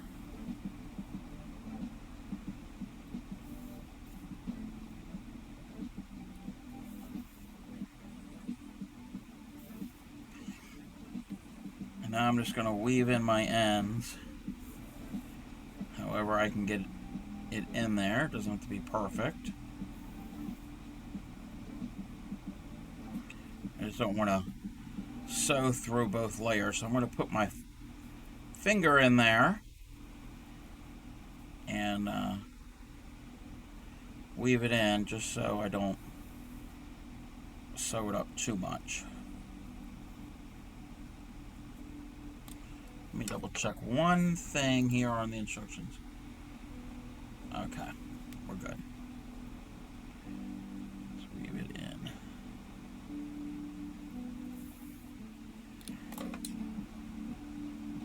Actually, the way I'm going to do this, I'm going to put my tail to the inside,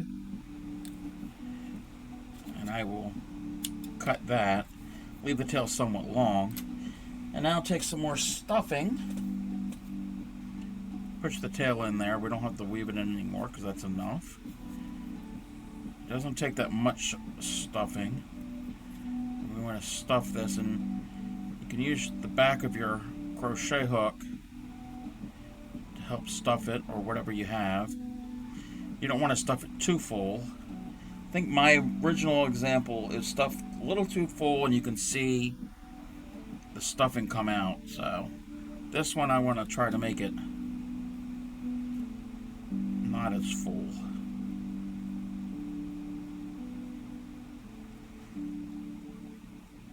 Alrighty, that's your little stem.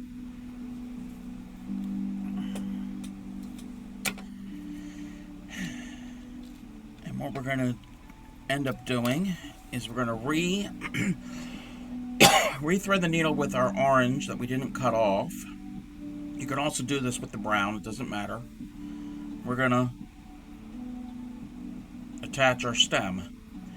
The easiest way that I do it, that I think I'm going to do it, is I'm just going to stitch through the stem like that,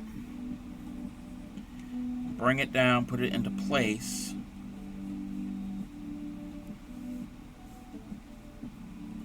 and then just pick up a little bit of the pumpkin, go all the way through to the other side of the stem. Try to stay as close to the bottom as possible, which this could be the challenging part, trying to maneuver these parts.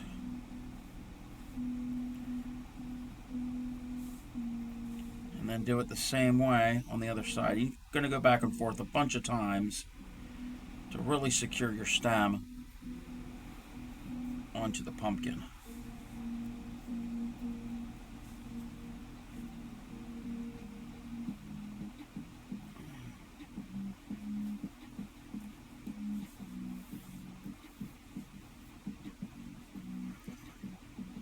And you kind of want to go all the way around your stem.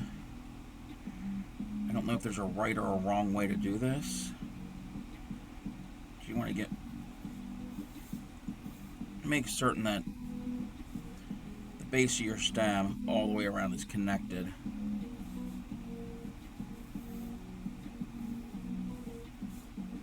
And it's not connected over here, so I gotta travel my needle over to that part and then take a few little stitches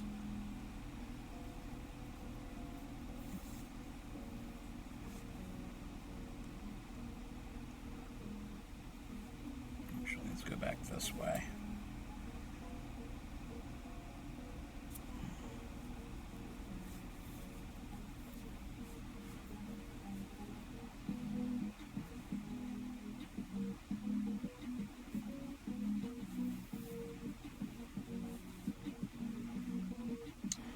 I think we're pretty much attached right now.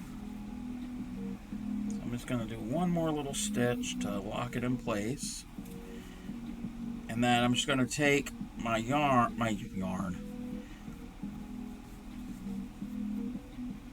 needle and go into the work and then out the side. So going out the side, I'm going to pull tight, and then I'm going to cut right here, And then when this forms, that tail is floating in the center. So you don't have to worry about ends of your tails showing. So the pumpkin is done. Now we're going to add the vines. If you want to add vines, you don't have to add vines. We're going to add the vines. And I got to find a green yarn to use. I think we're going to use this. It's not sad green, but it's close to sad green. And let's find where I have the vines. And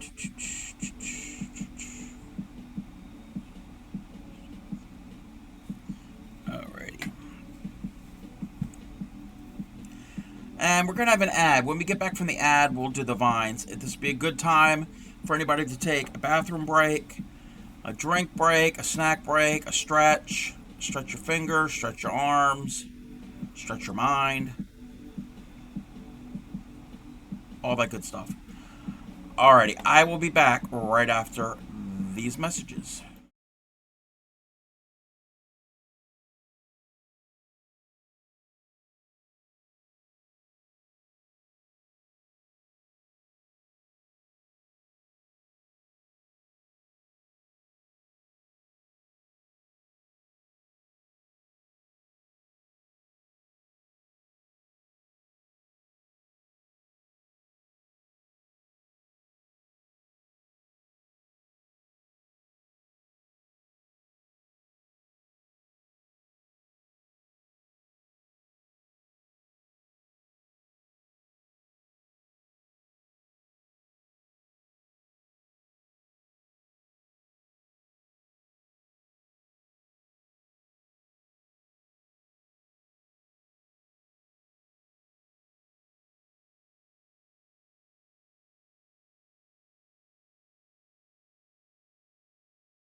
Alrighty, thank you everybody for sitting through that ad break.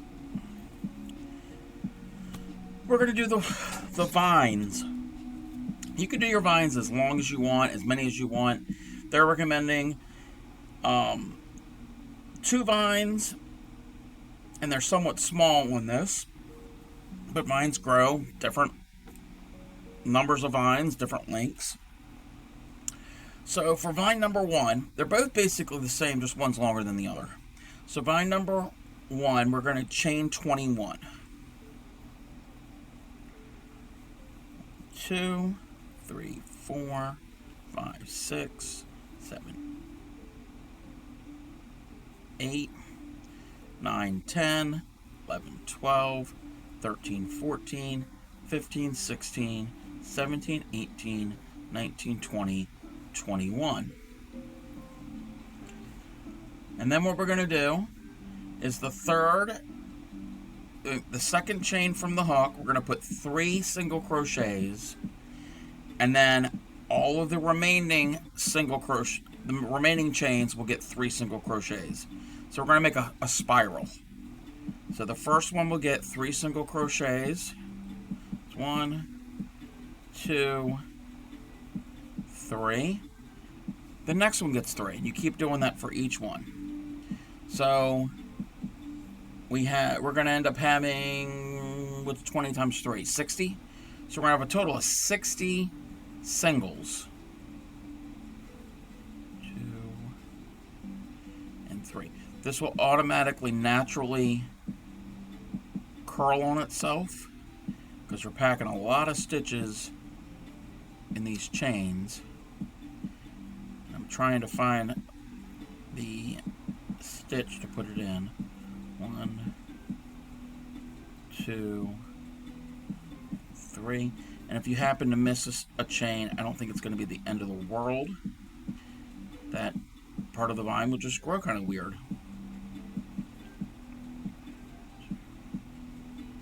And 3. I'm already getting a spiral.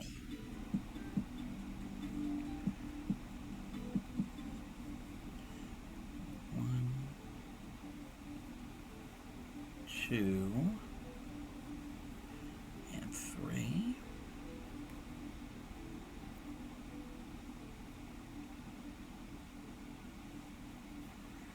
That's 1, 2, 3.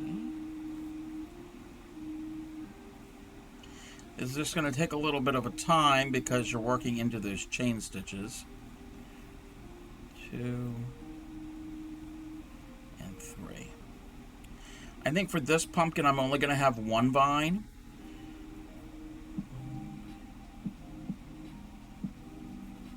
2. They recommend for the small one, this is what they suggest, for the small one that we did, have 2 vines, and if you're going to do the large one, do 3 vines. My pumpkin's only going to have 1 vine. 2, 3. And again, you don't have to do a vine on it. 2, 3. The other vine that they recommend, the length is you chain 15 and do this. And then if you want to do the really big one, you chain 27. But I guess you can chain it whatever number you want. That's a multiple of 3, I guess. Or actually, no, it doesn't even have to be a multiple of 3. It could be whatever number you want. 2, 3.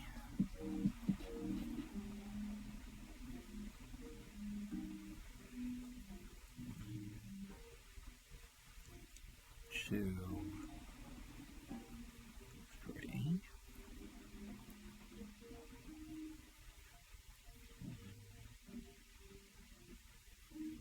2,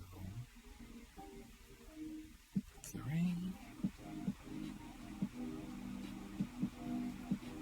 1, 2, and 3. Got a couple more to do.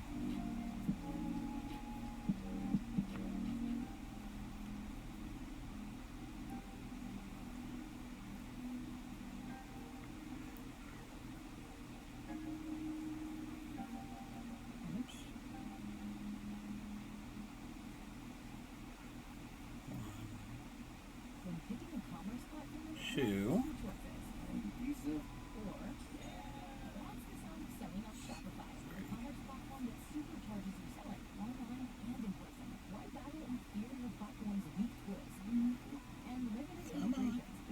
Trying to find the stitch,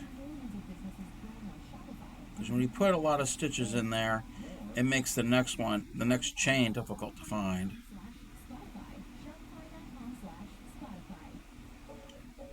Okay, 1, 2, and 3. I got one more chain to put stitches into.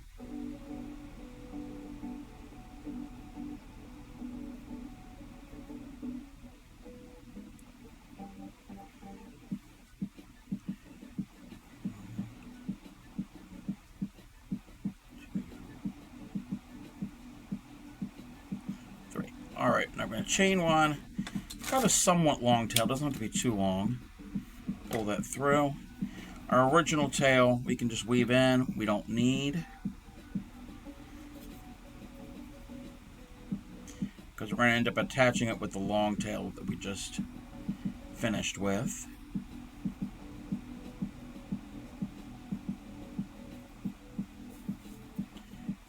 Okay. Cut that.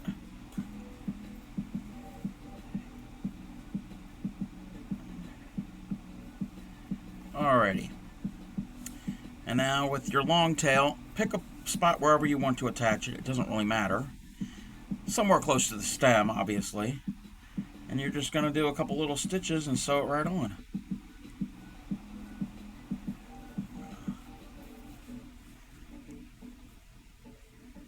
And I'm going to go through part of the stem,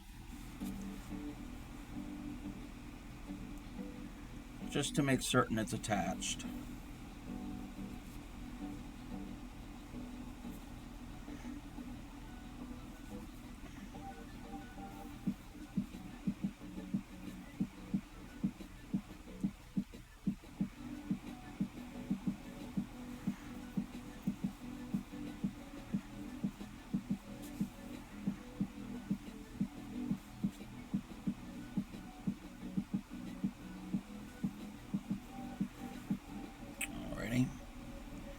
And then I'm just going to weave into a little bit of the vine to hide my tails.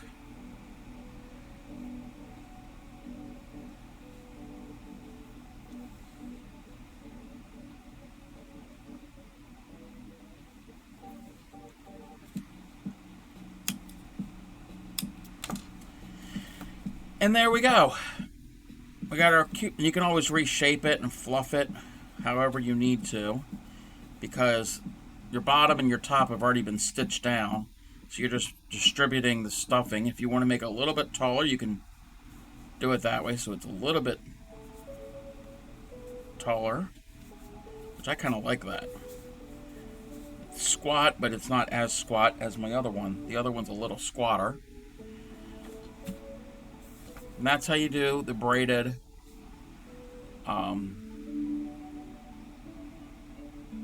pumpkin from the Crochet Crowd. Very, very, very textured.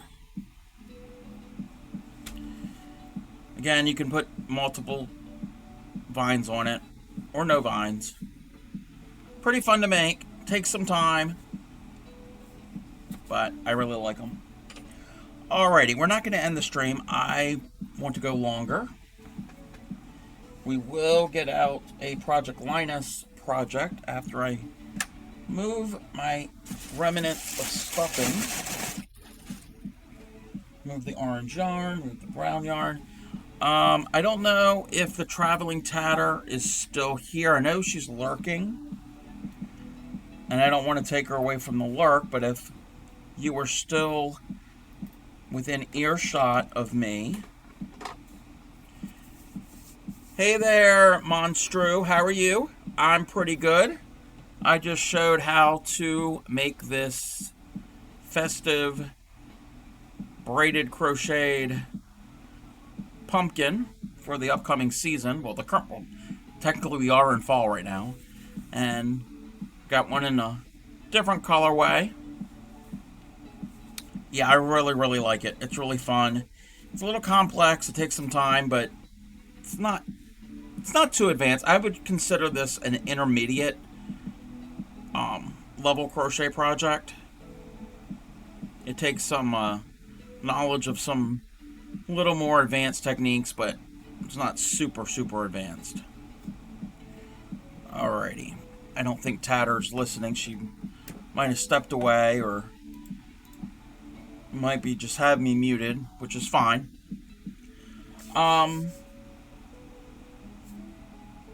We're gonna switch gears. Give me 1 second. And I gotta update this.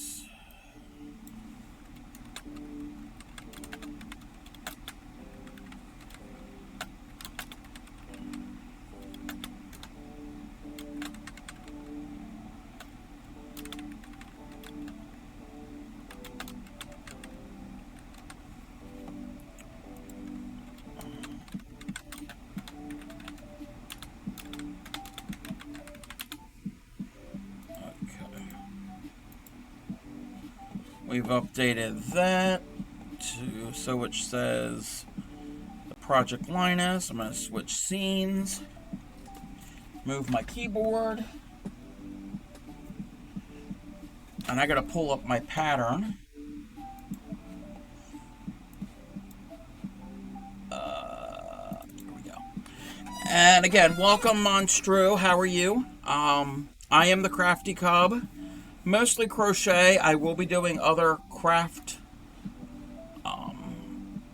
mostly fiber art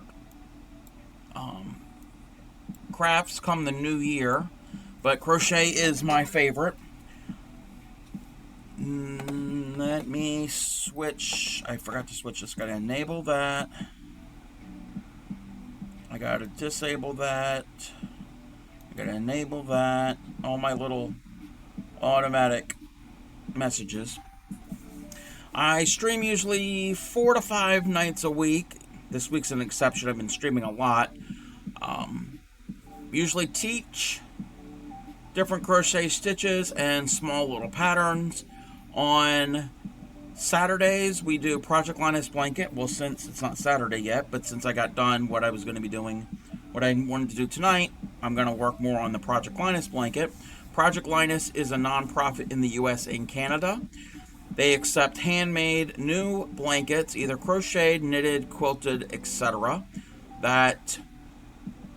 And they donate them to children. Then they partner with local organizations, and give the blankets to children 0 to 18 that are in need, traumatized, seriously ill, homeless, etc. So it's a pretty good cause, and I've already donated 2 blankets. I've got 2 other in the works. This is one of them. This is the Summer Lace Blanket. It is a free pattern on Ravelry.com.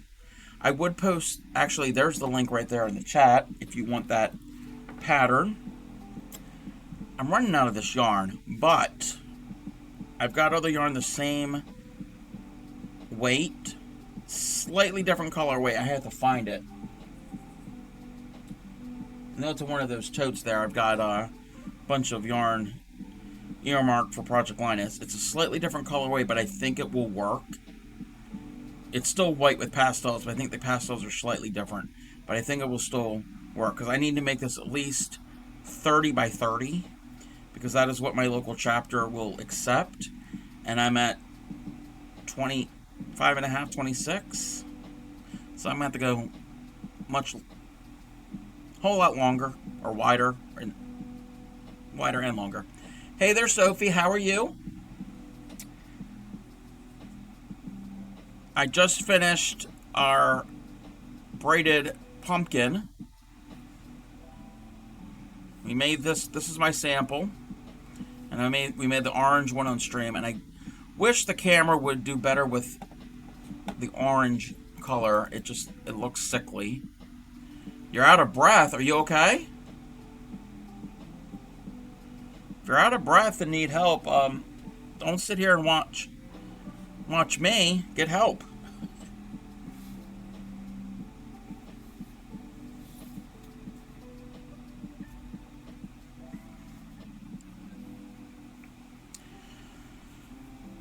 So, and I was just explaining, Monstru's a new first-time chatter, and I was explaining what we do here on stream. So, Saturdays we do Project Linus blankets. Starting this Sunday, we're bringing back the temperature blanket. We have an ongoing year-long project that was on hiatus because of the warm weather. Now that it's cooled off, I can tolerate working with it. It's just the baby is making it hard to breathe. It's normal. I can walk 5 steps and be out of breath. Oh, okay. I understand. I totally understand. Just try to breathe. We also do theme weeks or months. Starting on Monday, we're going to start our Halloween theme. I need to make samples. Monday and Tuesday are both going to be spider themed. So we're going to get into the spookiness coming up. We'll have other things throughout the month. Also on Thursdays, we do a Throwback Thursday. We do vintage patterns with crochet thread or tatting thread, the crochet cotton thread. And Thursdays, we have a special host every Thursday night. Her name is Granny Karen Cakes Moreno. She is an elderly lady. She's in her 90s, and she's feisty and very talented. She talks about her family all the time. So definitely tune in on Thursdays. If you want to see some vintage lace, she made this. This was a mystery pattern. We have a book of 100 crocheted edging patterns from the 40s. And we spin a wheel. And whatever it lands on, that is what she tries to decipher. She doesn't know what we're going to do ahead of time. She figures out the pattern as we go and makes a little sample of some crocheted lace. She will also do other crochet thread projects like doilies and other things on weeks that are not mystery patterns. So that's pretty much what we do. We also stress education. So if anybody has any questions about crochet and is stumped on something or wants to learn, I'm always willing to put down what I'm working on, pick up a ball of yarn, grab a hook, and try to teach you or answer your question. Sophie says, need to finish a green pumpkin. I think I want to make the red pumpkin bigger. Aaron keeps talking about me starting my own crochet business, but it seems like a lot and very hard to get started, so I don't know. Yeah, that could be a whole lot. I mean, making inventory wouldn't really be the difficult part. It's the whole business thing, and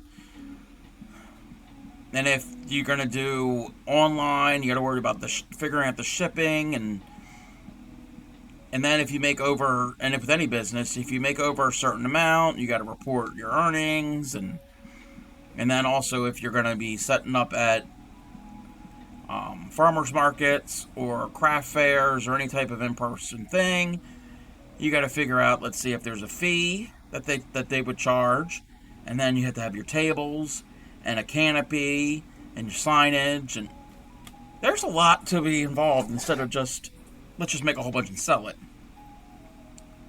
Obviously, start small and go from there, but lots of things to think about. Alrighty, I think I am on the 4th row of this. 1, 2, 3. Yeah, I'm working on the 4th row of this pattern. I've already done my started on my second section of this. Yeah, no, I don't think you realize how expensive it can be. Not just monetarily, it's be mentally taxing.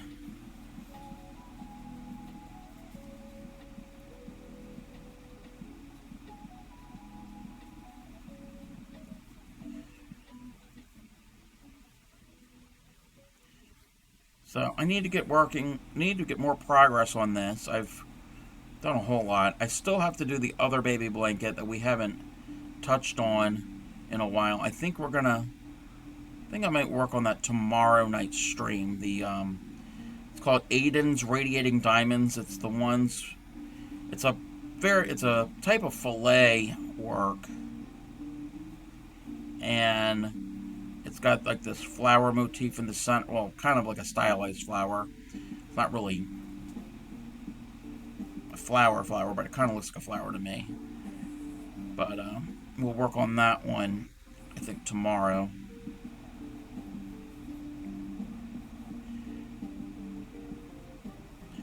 Oh, also anybody who's new, who happens to be new, I have a YouTube channel. If you type !YouTube, all of my streams are uploaded there immediately after I'm done streaming. They're unedited, so you can watch previous streams. I also have a Discord. !Discord is the command for that one. You can share your work. Anything that you're working on, it doesn't have to be crochet. Any type of art. We don't gatekeep. Whatever is your hobby, or whatever gives you joy. If you want to take pictures of your when you went walking, you go on vacation, any of that. You also you can ask questions in there. There might be somebody in there that might have an answer to your question. If not, somebody might try to find out the answer for it, if we're able to. And I have a merch store. If you type !merch, MERCH, I've got a few items on that store. I've got a couple t-shirts, some 32-ounce stainless steel water bottles, and the newest thing are some zippered accessory pouches, good for your crochet hooks, your small knitting needles, your notions, your scissors, your stitch markers, all that good stuff. So check that out. I'm still in the planning phase of other items, of other designs to put onto the store.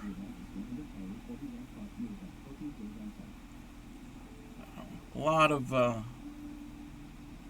things that happen on here on this that are associated with this stream, and we welcome everybody.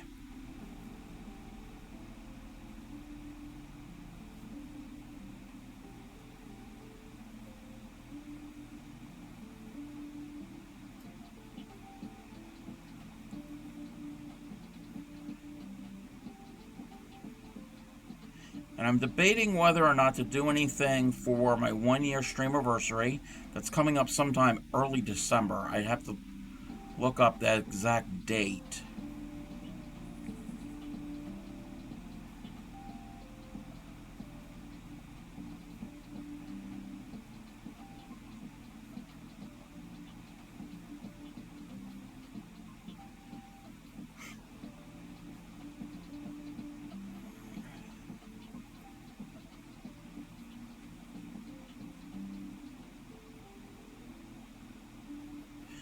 But the stitch that I'm doing here, again, I'm not explaining this whole pattern because normally I don't do that for blankets. And but the stitch I'm doing on this row is called the herringbone half double. It is one of my favorite stitches. Do we do 2 or 3 chains? 2. And if anybody was interested in it, it is basically a half double crochet, but it's got a slight little variation to it of how it's formed, and it makes a really interesting texture on the front side of the stitch. And I can show you real quick how to do it. So let's zoom in real close. So you're going to yarn over like a half double crochet. You're going to go into the stitch, pull up a loop just like a half double crochet. Normally you would yarn over and pull through all 3. We're not doing that. So we've pulled up a loop, and that first loop that we pulled up, we're going to pull through the next loop. So now we have 2 on the hook, and now yarn over through 2. That is the herringbone half double. So again, yarn over, go into the stitch, pull up a loop. That loop you pulled up, go through the first loop. Now we have 2 on the hook, yarn over through 2. And that's all there is to it. It takes a slight little bit of retraining your hands and thinking about how to form the stitch. You kind of have to maneuver it a certain way to get it through that first loop and just the first loop.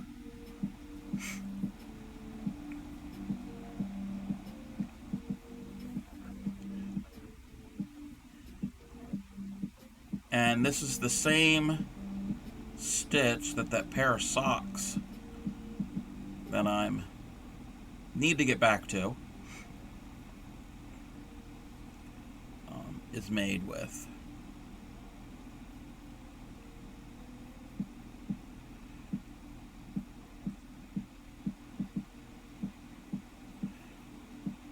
At some point I need to try that sock on. I got about halfway done one sock. I need to try it on to determine how many rows I need to add. It's a little too short for me right now.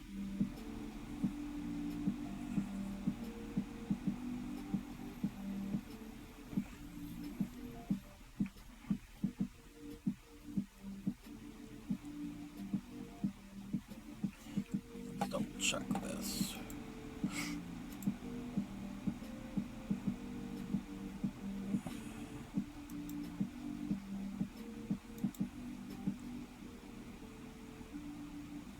Let's see.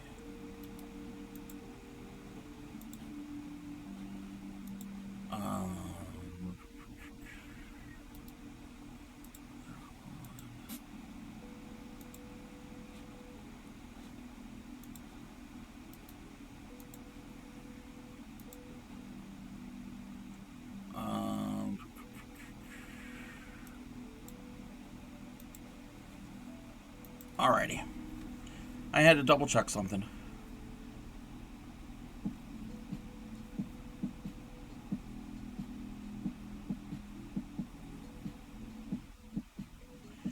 Hey there, knitter girl. How are you?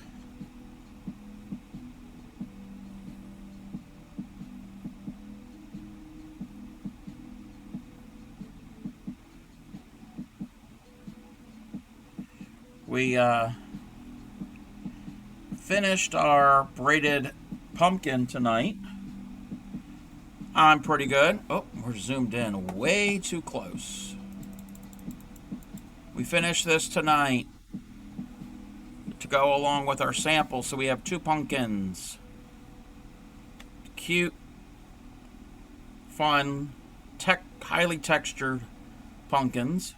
Yes, I said pumpkin.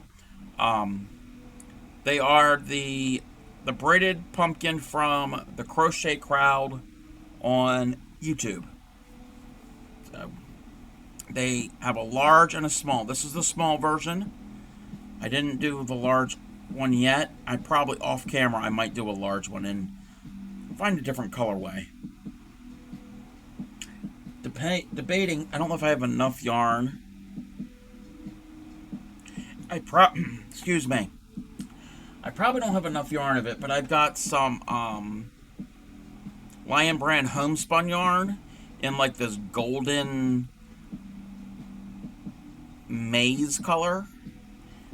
But I don't think I have enough to do a large one.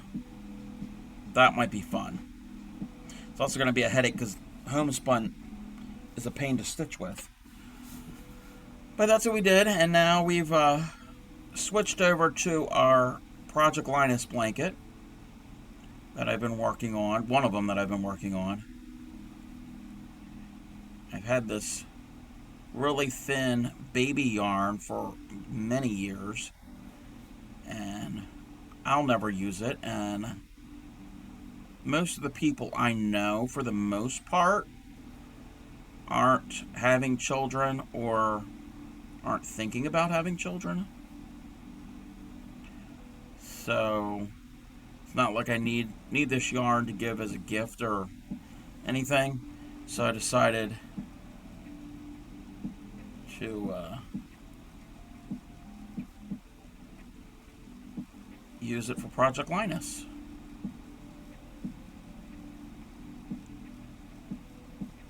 So what's going on, knitter girl? Are you working on anything at the moment? Where's the stitch marker? Okay, I got one more side after this, and then I got to figure out what I'm going to do for the following rounds. Eating supper? Yum. Yeah, I haven't had dinner yet. I'm getting a little hungry, but that can wait a while. I want to stream a little bit longer and make more progress on this blanket.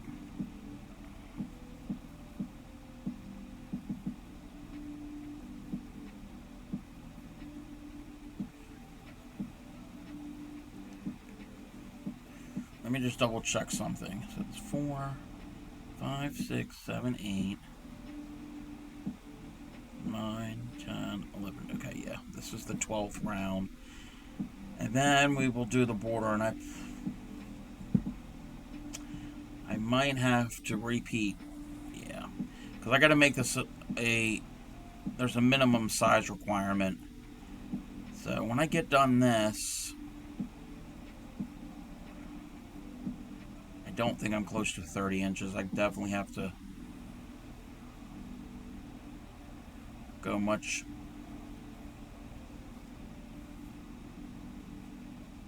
longer.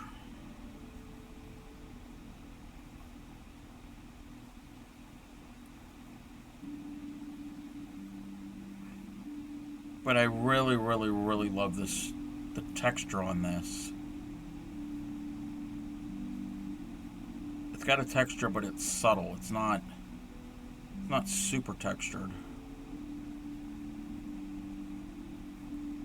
So if anybody wanted to try a new stitch, definitely the herringbone half double crochet.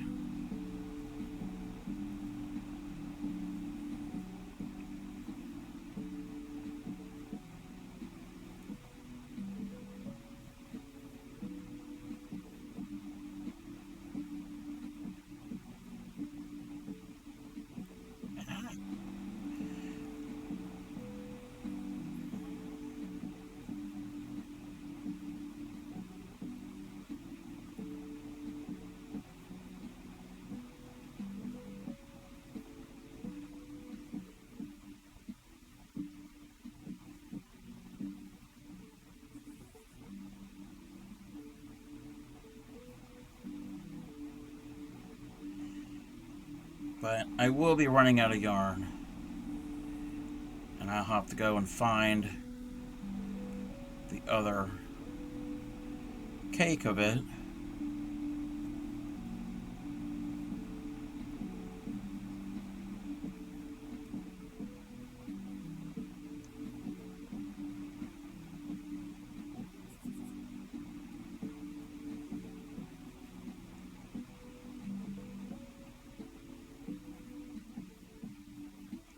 Oh, that's where I have a knot. Okay, let's frog that out just so I can fix this knot. That is a nasty looking knot right there.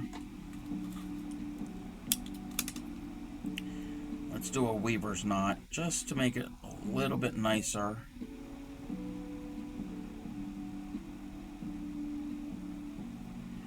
And not as noticeable. And they're pretty strong. There we go.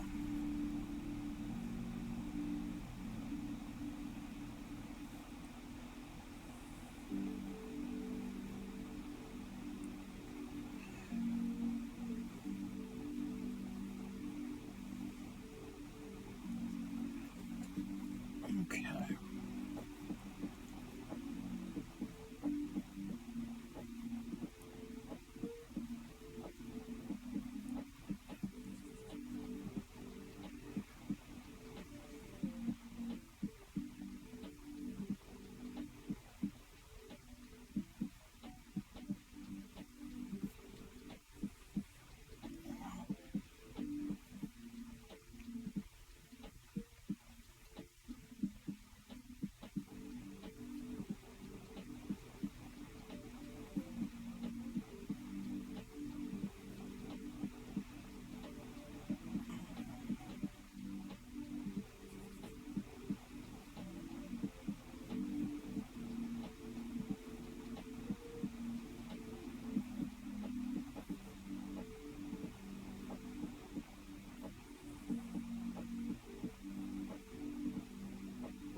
Yeah, this, like I said, this stitch does take a little time to form, but not a quick one. Not going to be speeding along too much with this.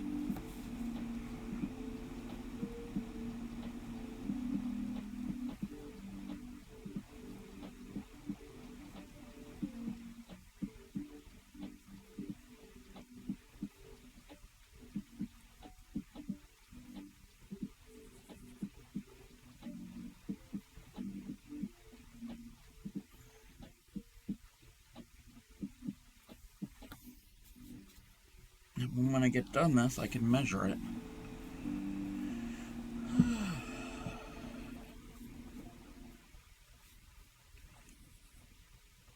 Yeah, when I get done this one side, I'm probably going to have to end the yarn because I don't think there's going to be enough for another round, and I don't want to transition in the middle of a round.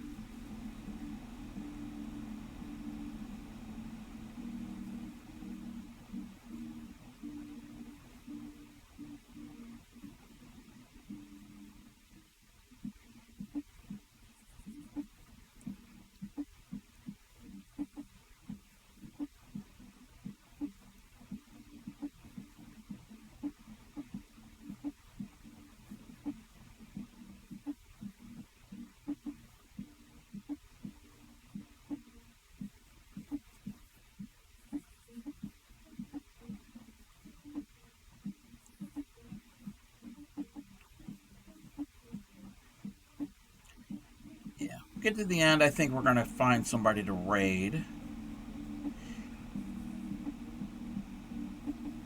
Does anybody have any preferences of who we should raid, or what style of what project?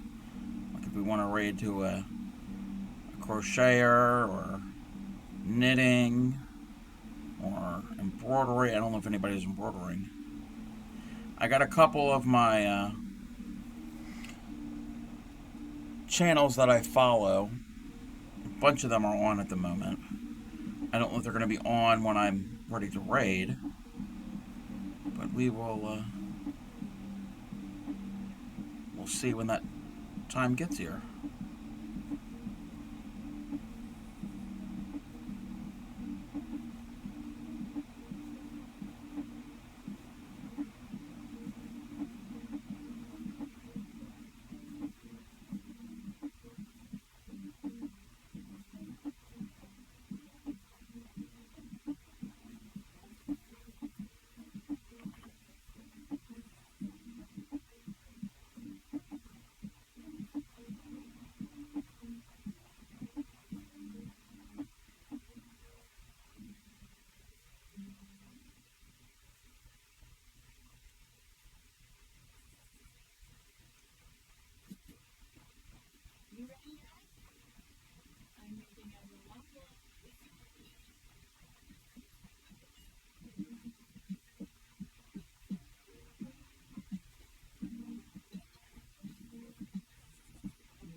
Alrighty, finger stretches.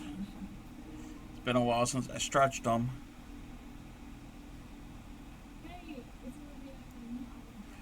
Alrighty. Oh, we only got that much left to go. I didn't realize I was as far along as I was.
thank you for the lurk, Sue. I appreciate it.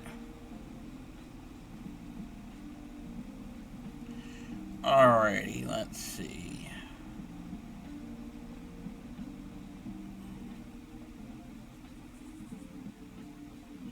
Can never tell if that's the stitch to go into. Yeah, we'll go into that. Or no, we won't. Yeah, we will. We're going to go right into there. That stitch is a little difficult to get, and now we're going to slip stitch into this loop. Wait, did we do that? Yeah, slip stitch into the corner space. Alrighty. I'm just going to chain up a few just so I don't lose my spot.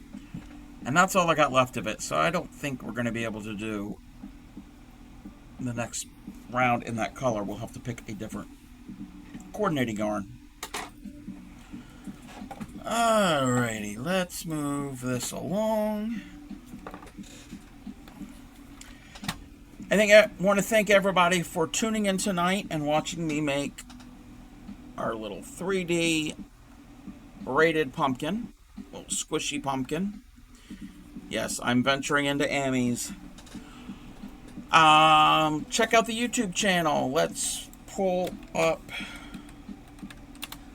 the command for the link for that. That is the YouTube channel. All of my streams are uploaded on there, uncut, unedited. You can watch previous streams. Well, I also have a Discord. Check out the Discord. You can post pictures of any projects or any things of interest that you want. We like sharing things. We share things on stream from the Discord. Also, there's some resources over there, mostly pertaining to crochet, but it could be other hobbies, other interests.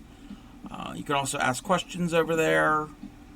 It's a relatively small group. I think we got about 40-some members. Always growing. And also, let's do this. I also have the merch store. There's the merch store link. I will pull this up real quick, and we will see what we have on my merch store.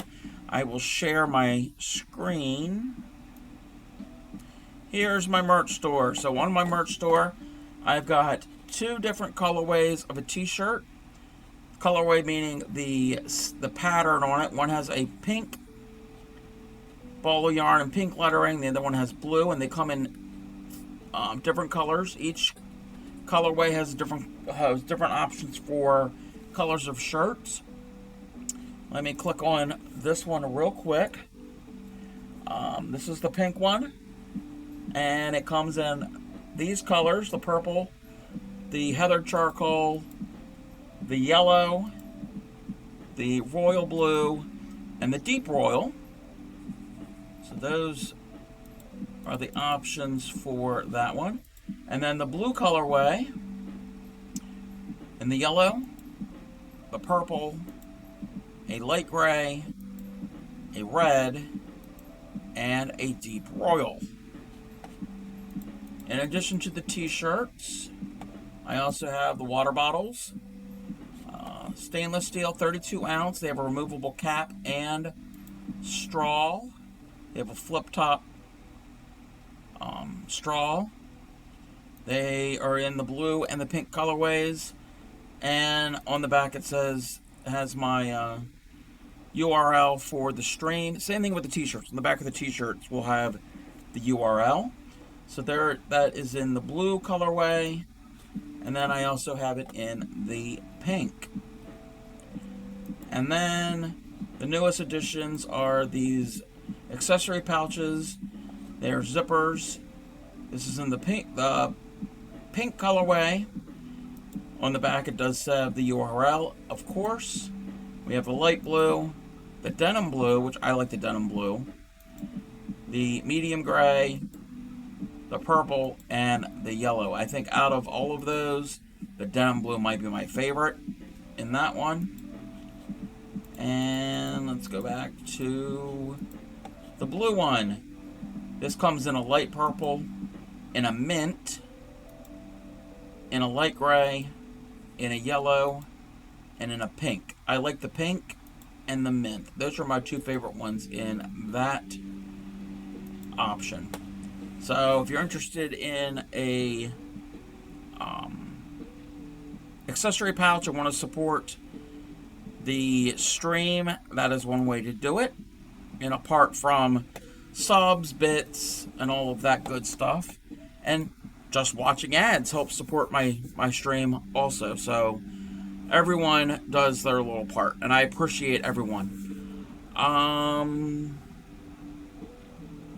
What else was I going to say? I'm going to be on tomorrow night at 6 p.m. Eastern Time. We're going to work on blankets for Project Linus. Most likely the other one I haven't actually put away. I don't have it accessible at the moment. So we will grab that and make more progress on that blanket. Alrighty, let's see who's on. So they're playing a game, so I don't think we're going to raid them. Somebody is crocheting a baby sweater. What are they doing? They're making a ghost. That's a possibility. Somebody's diamond painting. Let's see here. Let me see who else is on. What is she doing? She's always fun, but I don't think she might just be chatting at the moment.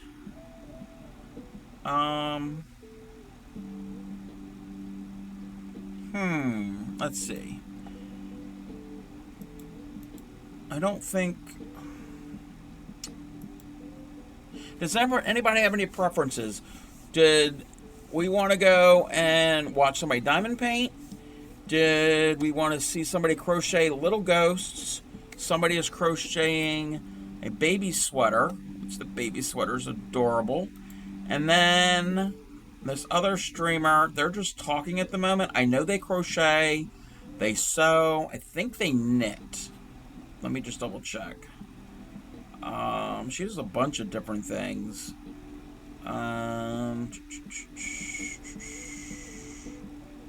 Sewing and crochet. She does a bunch of other things, but I know they do those too. Does anybody have any preferences? If not, then I will decide. And this is a difficult decision. Okay, we're not going to go there.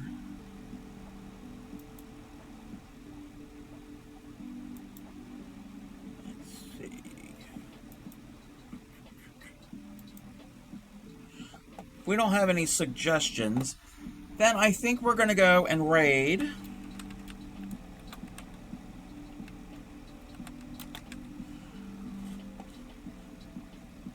Let's minimize some of these here.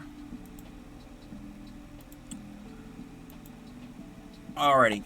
We're going to go raid Kim for the day. Kim for the day. She is a sweet, sweet person. She's very, very talented, very creative. She's supportive of other streamers. She's part of Moco Loco. They are a stream group that helps support each other and promotes each other's streams, and lots of good people over there. All different types of streamers are on Moco Loco, not just makers and crafters. They have scientists. They might have some people who play games, but we're gonna go raid Kim. So everybody, stick around for the raid. Say hello to Kim. Give her a follow. Give her a like. She is a sweet, sweet person. And I will be again. Oh, hey Thatter. Up to you, boss. Sorry I couldn't chat much, but the pumpkin looked great, and blankets always look great too. Well, I'm glad you were here. Oh, before we leave, Tatter, I promised, let me turn my music off. The other week, I had mentioned something about singing. Now that you're here in my stream, I'm not working on something. Would you like to hear the song? That's a perfect way to end tonight's stream. And if your ears start to bleed, let me know. And this goes for everybody else here currently watching.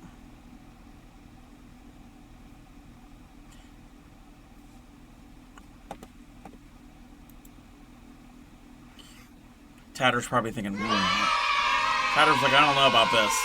I don't know about this.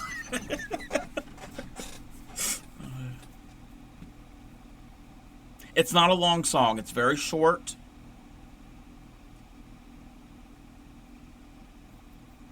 So it's not, there's only like a couple lines to it. So it's not going to be too much torture.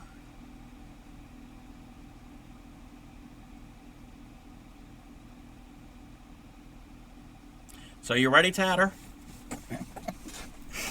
Okay, Grammy can mute. Grammy can mute because Grammy's heard this many times. So Grammy can mute. Alrighty. This is the donkey song. There is visuals involved. Let me clear my workspace. Clear my throat. Alrighty. Sweetly sings the donkey at the break of day. If you do not feed him, this is what he'll say. E-aw, e-aw, e-aw, e-aw, e-aw.